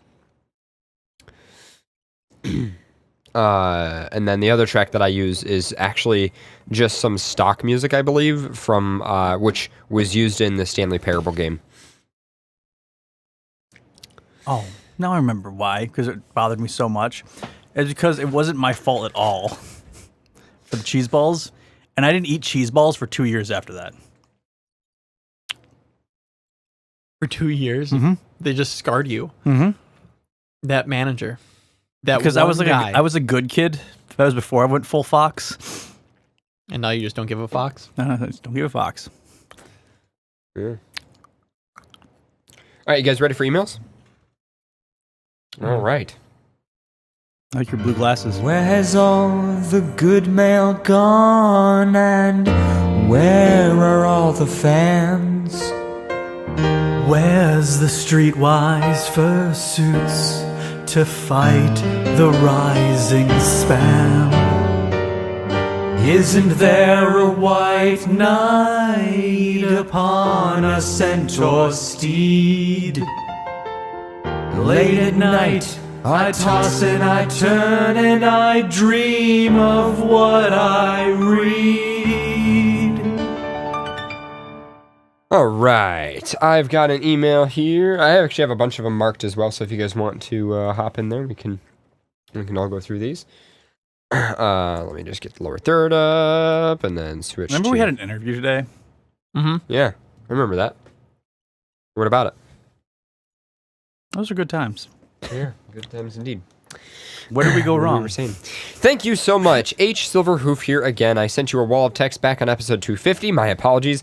And I'm going to thank you for your advice. I took it to heart and I feel much better. However, having still dealing with feelings of betrayal, but after starting to listen to your archive in reverse, it has helped me feel much better through the day and all of your crazy antics as well. Currently at episode 184. Wow, you're really going far back. I've been filling my now large amount of spare time with studies and projects as well as con-staff stuffs, and thanks to you guys, I've been feeling much more content again. I recently purchased myself a server rack, and I'm working on making my own home custom firewall as well as a storage pool and VPN unit. That sounds fun. Questions. These are all techie questions. Well, mostly. Do domain servers have real value in the home besides license control and storage? Thinking about using Windows Server 10. Unless you want to go like crazy with group policy stuff, not really. And by not really, I mean you'd spend more time setting up the domain than you really would have be able to benefit. I'm trying to think of really what advantages there are. I mean, if you need to push certificates and stuff, I mean, I have a friend who's got a Radius server at home and everything, and he actually uses 802.11 or 802.11x, or is it .1x Radius Wi-Fi authentication and stuff. And I don't know. It just, to me, it seems like I would rather spend more time on the firewall network side of things and just kind of leave my Windows machines alone and not necessarily put them on a domain, because otherwise I don't know. Maybe that's because that's my job, and so when I think of that, I think of stuff I have to do at work, and that's not what I want to do at home. I want to do more fun things at home, Anyway, moving on. What would you suggest? Well, you're not going to say the show. What would you suggest for firewall software currently using Snort? Snort is more of a proxy, I thought, not firewall. I would recommend pfSense. It's based on FreeBSD. That's what we use here in the studio, and I quite love it. I mean, the few people I know who need more serious stuff at this point just put raw FreeBSD in a box and they just use pf on command line. But pfSense is pretty convenient. There's actually an update for it coming out in a day or two. In fact, actually, the latest version of pfSense will contain a bug fix for a bug that I reported, which is pretty cool. It's going to be in there. So I'm pretty involved in the whole pfSense thing, but I highly recommend that. As for other software, if you're doing Linux, I mean, IP tables is okay, but I also know a lot of techie people who really don't like IP tables for various reasons. So I don't know. But I mean, I imagine when you said firewall, you meant for your whole network. So yeah, pfSense. Just make sure to get good NICs. Get server grade NICs. Get NICs that have a dedicated memory in their own CPU, so they're not offloading all of the TCP handling to your CPU. Because otherwise, as soon as you push bandwidth, you're just going to floor the CPU, and it's going to be a mess. Lastly, what aspects besides anatomy is your favorite about dicks? No, knots cannot be the answer this time, :3. We're the Church of Knots. I would say probably shape is it matters a lot to me, regardless of species. What if it's got a curve? What if it's on a stick? A dick on a stick. Yeah, for me, definitely shape. Anyway, thank you guys for being an outlet for me to feel better about my own crazy life. Boops all the snoots and throws a digital dick at Pharaoh. Also, I have a new name for each of you that I cannot get out of my head. Pharaoh OS Paradoxus and CD Drift. What? Okay. I'll roll with that. Pharaoh OS Paradoxus. Pharaohs. Like Pharaoh. Pharaohs. Very nice. Completed red line. The other cool thing about oh, that camera went out. What? You I have was one? raising my hand. You're just raising your hand? Okay. I have an email. When you're done. We raise our hands now. No, I just felt like doing it. Teacher. Hello. Yeah, my biggest issue with people are now mentioning in the chat room. My biggest issue with IP tables is that, like, in order to write it, you have to remember all this fucking weird ass syntax. Whereas a lot of other firewall solutions, you just literally write code in the way that makes sense. Allow this to this. Like, you use like English words, whereas IP tables is like, oh, you gotta like put in an IP address and then put like TAC L, TAC D, TAC 3. It's like, what? Like, I don't know. There's that. And I was just thinking, how much upper arm strength did you use as a child when you're like raising your hand and like you weren't getting called on, so you just gotta keep holding your hand up? And then they tell you to put your hand down, but you're like, no, I have something. But they'd be like, no, we don't want to listen to you. There's different methods though. Like, do you do like the hand switch, or do you do like the one where the other arm braces the other arm, like that? Yes. I think I've done that. I know I've done that. Yeah, I've definitely done that. This is a first world pain. When you had it on your desk. Yeah. That was like a not so, I don't know the answer, but I'm going to raise my hand. Well, I always love how, like, teachers wouldn't see you if you did this, but then if you were just, like, scratching your neck, they'd be like, oh, hey, are you raising your hand? And you're like, no. I'm scratching my I'm just neck. scratching my neck. Fuck the teachers that would call the person that doesn't raise their hand. Those are the worst fucking teachers, because they're like, oh, do you know the answer? It's like, no, or else I'd have my fucking hand up. I don't like you. I don't like your class. Those were the worst teachers. I hate, oh, God. I can name a And few what's teachers. this times this? CJ. And you'd be like, what? My best. All those people like, ooh, ooh, ooh. My ooh, best ooh. at my. Okay, I do have a story about that. High school. I was a junior? Yeah. Junior. That's third year, right? Junior, then senior? Yes. Hated my math teacher. He was the worst math teacher I've ever had in my life. Great guy, horrible math teacher. Last day of the semester, of the final, the fourth semester, I gave up about halfway through second semester. I just stopped doing everything for the class because I was like, fuck this. So, because he's like, well, you got to come after class. So I'd go after class, I'd ask him a question. He's like, well, I don't understand why you don't get it. I'm like, you need to teach me what you're doing, because he's the kind of guy that would go up to the board and just be like, okay, this, then you do this and you get this answer, and that's correct. I'm like, what did you do? Okay, anyway. Yeah. So I gave up because I went after class like every day and I never understood. So I brought car magazines. So we're doing like final exam review, and You would. Oh, of course I would. I sat in the very front of the class. Actually, I didn't sit there. He placed me at the very front of the class. One of those teachers. One of those teachers, yes. Middle row, like very front in the center. And every single class, I just whip out a car magazine, just start flipping through, whatever. The very last day, he's like, it finally got to him, and he's like, what's the answer to this question? He's like, well, Chris, do you have the answer? I'm like, no, I don't. Well, you're going to fail the midterm or the final. I'm like, yeah, I plan to. I'm like, actually, I'm not even going to show up. He's like, well, you're going to go to summer school. I'm like, right. Yeah, I already got that figured out. Thanks. You want to know what I got in summer school with a teacher that actually knows how to teach? A 98. So I'm like, wow. Fuck you, man. Like, just go suck a dick. That's great, though. It was awesome. That's great. And that was me at my greatest. Oh, that was so much fun. I want to do it again. Can I read my email? You could, yeah. All I can think of is like when we were first taught computers in school. We had accounting. Go ahead. We had accounting, and it was right when Charlie the Unicorn, around whatever year Charlie the Unicorn came out, was the year that I remember it, because it was the same thing as those like flash animations where it's like, it starts off really quiet music and then it's like, hey everybody, I'm looking at gay porn. I remember those. Hot dick trannies all day, all night. And like, they would all, like, people in the group would always send them around. So you'd be like, oh, cool, check this flash game out. And there'd be like a little flash game or something associated. They'd hide these stupid things. And then the teacher would be like, "That's it," and would shut off the switch and turn off everyone's computers, so everyone would lose the saved work. He's like, "Now you all got to restart." Wow. Oh, jeez. But all I remember is the best one was when the kids, like, the teacher hated and when anyone was not doing anything other than accounting stuff. They all set Charlie the Unicorn and they hit it so they played at the same time on 30 computers. And it was just like, Charlie. I would go insane. And then they glued the flip switch for the computers so he couldn't break the circuit. What kind of kids were you? Oh, we used to do such bad shit. No.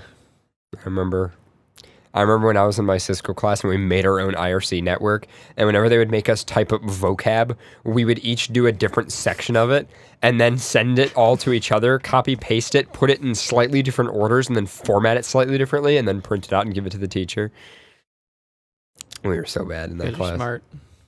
Yeah, well, and like the other thing too is like there'd be a substitute and we would just play Doom, like on all the different lab computers, and the teacher's like, "You're supposed to be playing this game." We're like, "Yeah, see, we're networking it," and like we legit like had a server, had it all configured, had like everything all, and the sub was just like, "Okay, that's what you want to do, whatever." One of my friends who was a valedictorian,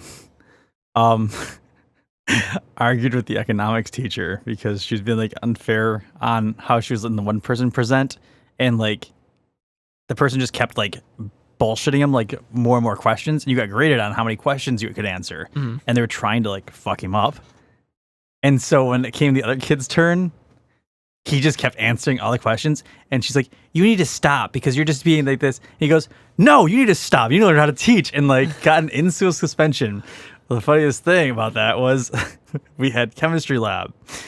My chemistry teacher took us all down to the in-school suspension lounge so we can all pay tribute to him and laugh at him and take photos with our cameras. Oh my god, that is wonderful. Sounds like he had some good teachers. Well, my math teacher flipped a desk with a student in it and then threw a metal staple at his head. Okay. Because the kid like said that he was a fucking loser, so he goes, "Okay," and he flipped the kid's chair. Oh my god!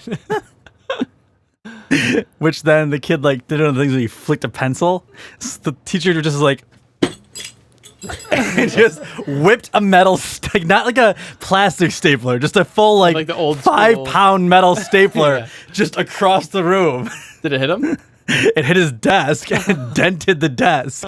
That's awesome. It was Mr. Hund. He's He was alive. the one that put a parakeet in the microwave by accident when he tried to dry it off. What? Wait a second. So you can't just like brush by that. yeah, you said that like it's like, oh yeah, like I changed my tire yesterday. But it's not even on. What? Can you? You don't put birds in the microwave. That's not where they belong.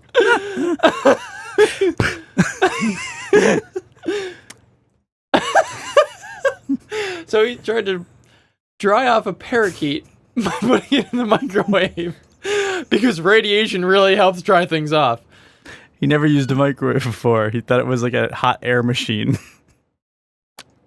This is an older teacher. So I was like, yep. At his girlfriend's house. When he was younger, he spilt beer all over their parakeet. That's terrible. And didn't want the bird to smell like beer, so he put it in the microwave. Yeah. That's terrible. That is. I feel bad for laughing, but how can you not? Like, oh my god! Wow. Okay. He was also the same teacher that told us a story like how he lost his best friend by putting him in the microwave. I sense a theme. This man does not have good luck with microwaves. No, this one was a hatchet. Do you have an email? I do. Go ahead. Well, him and his friend stole their father's. His best friend stole his father's hatchet, and they went into the woods and they were cutting down trees. Well, he cut down a tree and the tree fell and hit his friend on the head, and he started bleeding. So his friend started running back crying, and he was running back after him holding the hatchet. He goes, yeah, on a bigger note, it was probably a bad idea to come out running and screaming with a hatchet while he was bleeding from the head. Yes, that would pose a bad scene situation. I could. Howdy. I'm a big fan and kind of a short story. There's supposed to be like I'm remembering my childhood tonight. Is there music? Do you want music? I kind of want music. All right, well, we can do this music as well again. This is nice. So in 2013, I found your podcast out of dumb luck. Really, I typed in furry podcast and found FurCast. I promptly started listening and watching and binging all the older episodes. One of my favorite things about the podcast is that I feel I'm always just listening to friends talk about their day and have fun. It's a nice feeling to be included that way. Well, recently, with all the political drama in the world, I have noticed that it has taken over the fandom. With different topics like how many genders there are in regular politics in the USA and so on. And it personally became overbearing and stressful, so I've decided to pull out of the fandom. But I'm always going to listen to your podcast. Okay, wait. Why is the fandom related to politics? Twitter. Okay, I could totally see so that. then stop checking Twitter as much. Or just, like, unfollow people who tweet that stuff. Well, like, I don't, for instance, post anything political on my Twitter. Yeah, I definitely don't. I'm not political at all. Like, maybe once in a great while, I'll retweet, like, a joke or something. But other than that, like... Yeah, like, I think if you're getting overwhelmed, you should be more careful about the specific people that you follow. And it doesn't even have to be negative either. Like, if you unfollow someone and someone's like, hey, why'd you unfollow me? All you gotta do is just be like, hey, I just don't want some politics in my timeline. I respect you, but I just, trying to clean up my timeline. That's all you gotta say. Or if you find a hobby, you just ignore all social media in general, and you don't know what's happening in the world around you. Yeah. Like me working on the house. Put out into the world what you want back from the world, and I just, the fandom is one of the least political places in my life, I have to say, compared to work. Okay. Compared to and stuff like that. I mean, I was gonna say the fandom's not like the least political. But I mean, it can be. I mean, just depending on the type of people you hang out with and how you communicate. I mean, there's definitely some people who have done just ape shit on Twitter with politics, and it's like, and it is. I understand it is very often negative and just really obnoxious. But yeah, I mean, I don't know if you really need to leave the fandom because of that. I mean, I don't know, like leaving the fandom just it sounds weird to me because it's like I've had like an undeniable sexual attraction to centaurs since I was like 6 years old. Leaving the fandom just isn't something I can I can't just be like, well, I'm not attracted to these things anymore. Like I can't control my sexuality. Remember years ago when we first started? Yeah. Where the common trend was people would always be like, well, I'm leaving the fandom now.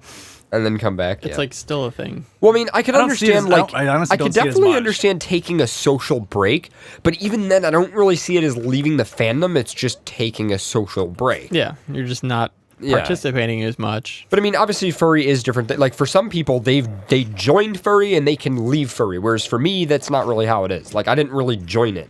It's just kind of like, hey, I'm undeniably into this thing, and it's always going to be that way. I can't really.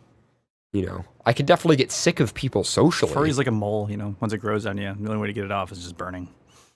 But anyway. Yeah. But I'm always going to listen to this podcast. It's helped me through a lot and has given me much to think about. But my main question, I guess, is, when I joined the fandom full swing and I started talking to other furries, I was bombarded by others wanting to ERP and get nudes, blah, blah, blah. Which was a first for me, so it was neat in the beginning, but became kind of a new thing in my life. And being that I've been taken by my high school girlfriend at the time, it caused some issues. But I'm very curious if the horny and extremely forward people have maybe made some issues in your life as well. And more importantly, how did you deal with them? I will admit I have a rough time saying no to others. I don't know, but I'd like to hear your thoughts.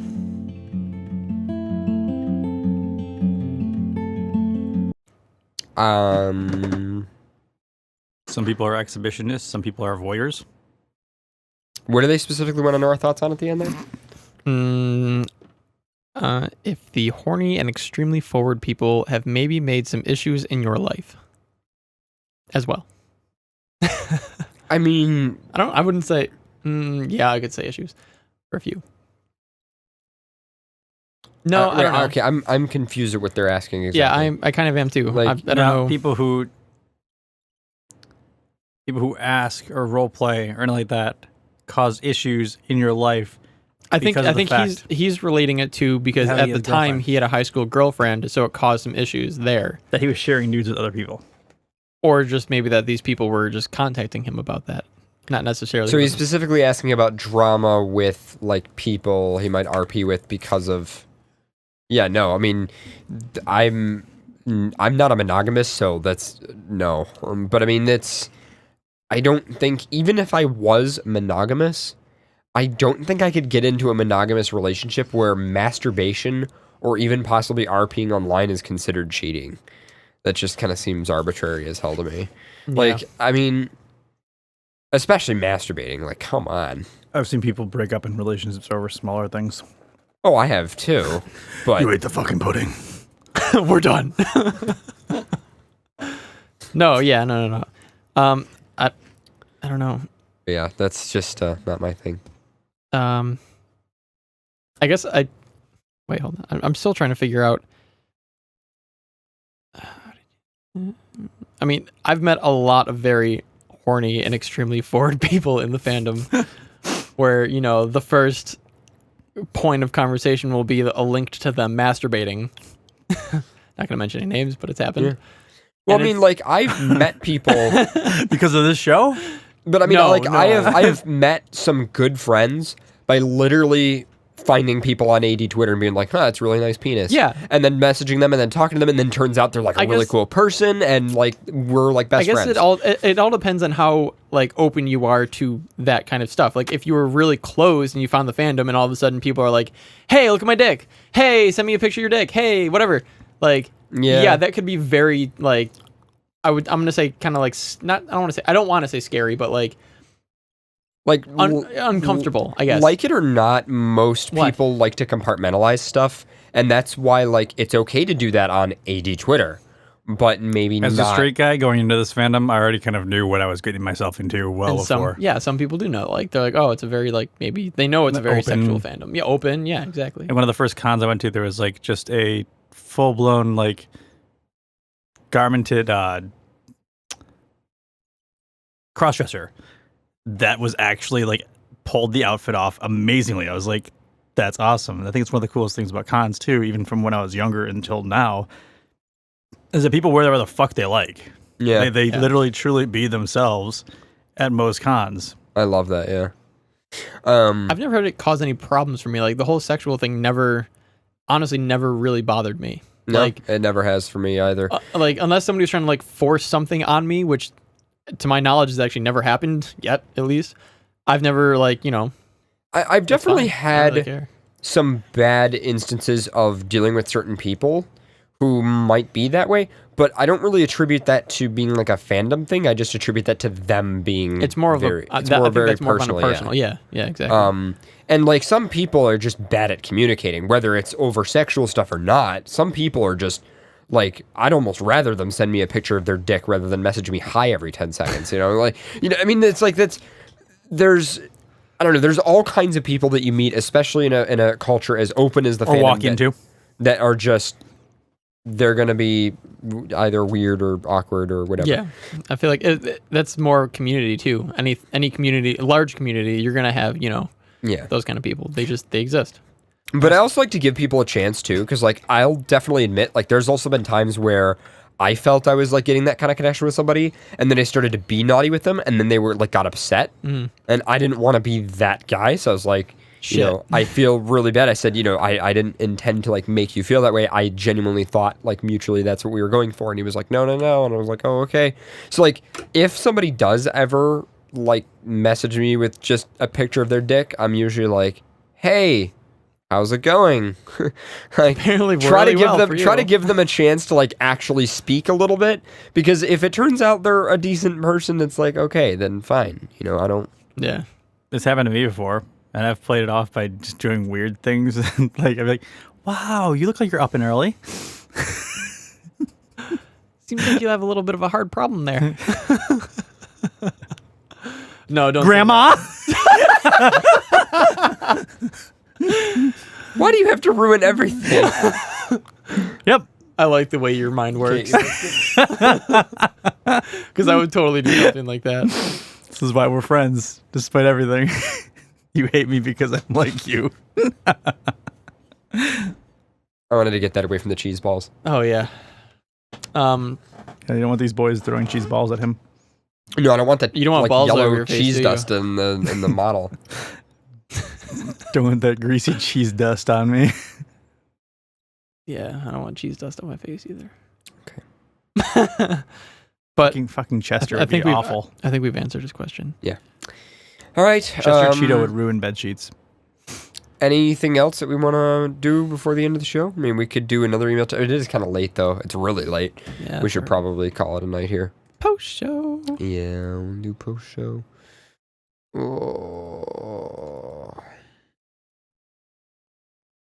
All right.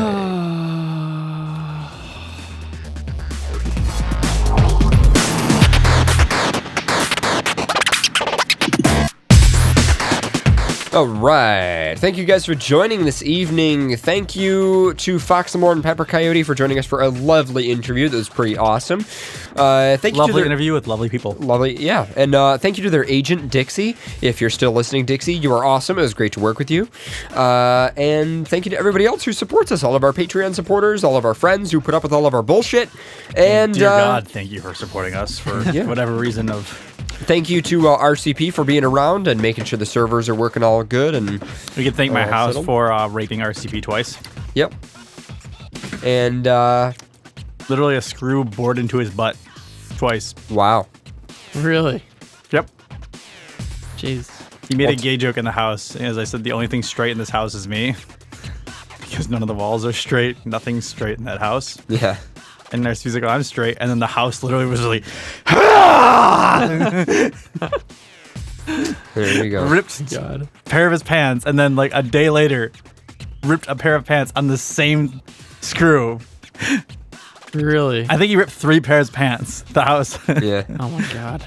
But hey, they replaced a whole staircase and landing area. That's good. Yeah. Can't wait for carpets. It'll be nice. Anyway, well, thank you guys for tuning in. Reminder, there will not be a show next week because I will be in Toronto. However, the week after, there will be an FNT and a FurCast. So, yeah, you guys have that to look forward to. I'm more excited about VR room. Yeah, that'll be pretty cool. What's in the living room first, and then Yeah. we could put it into the green room. Yeah. We have a green room. We need to get the stuff done in that studio first. Not even for the studio, but just so we can get that server rack in and get like all the network, like all the cabling that we want to get done and all like the electrical stuff. Yeah. We're after a window first. Yeah. We'll go to the store tomorrow for that. I will try to wake up like by noon and be at the house. I haven't slept in 36 hours. Oh, nice. You should go home and sleep. Anyway, I've been your host, Paradox the Red Wolf. I have been your never sleeping Blue Fox House Pharaoh. I've been your curly-tailed pink dog, CJ. All right. Trying to think if there's anything else to mention. I think that's pretty much it. I think Tail that's- snipper. Stop. Fix a curl. Curl away. Curl away. Not paying attention to you.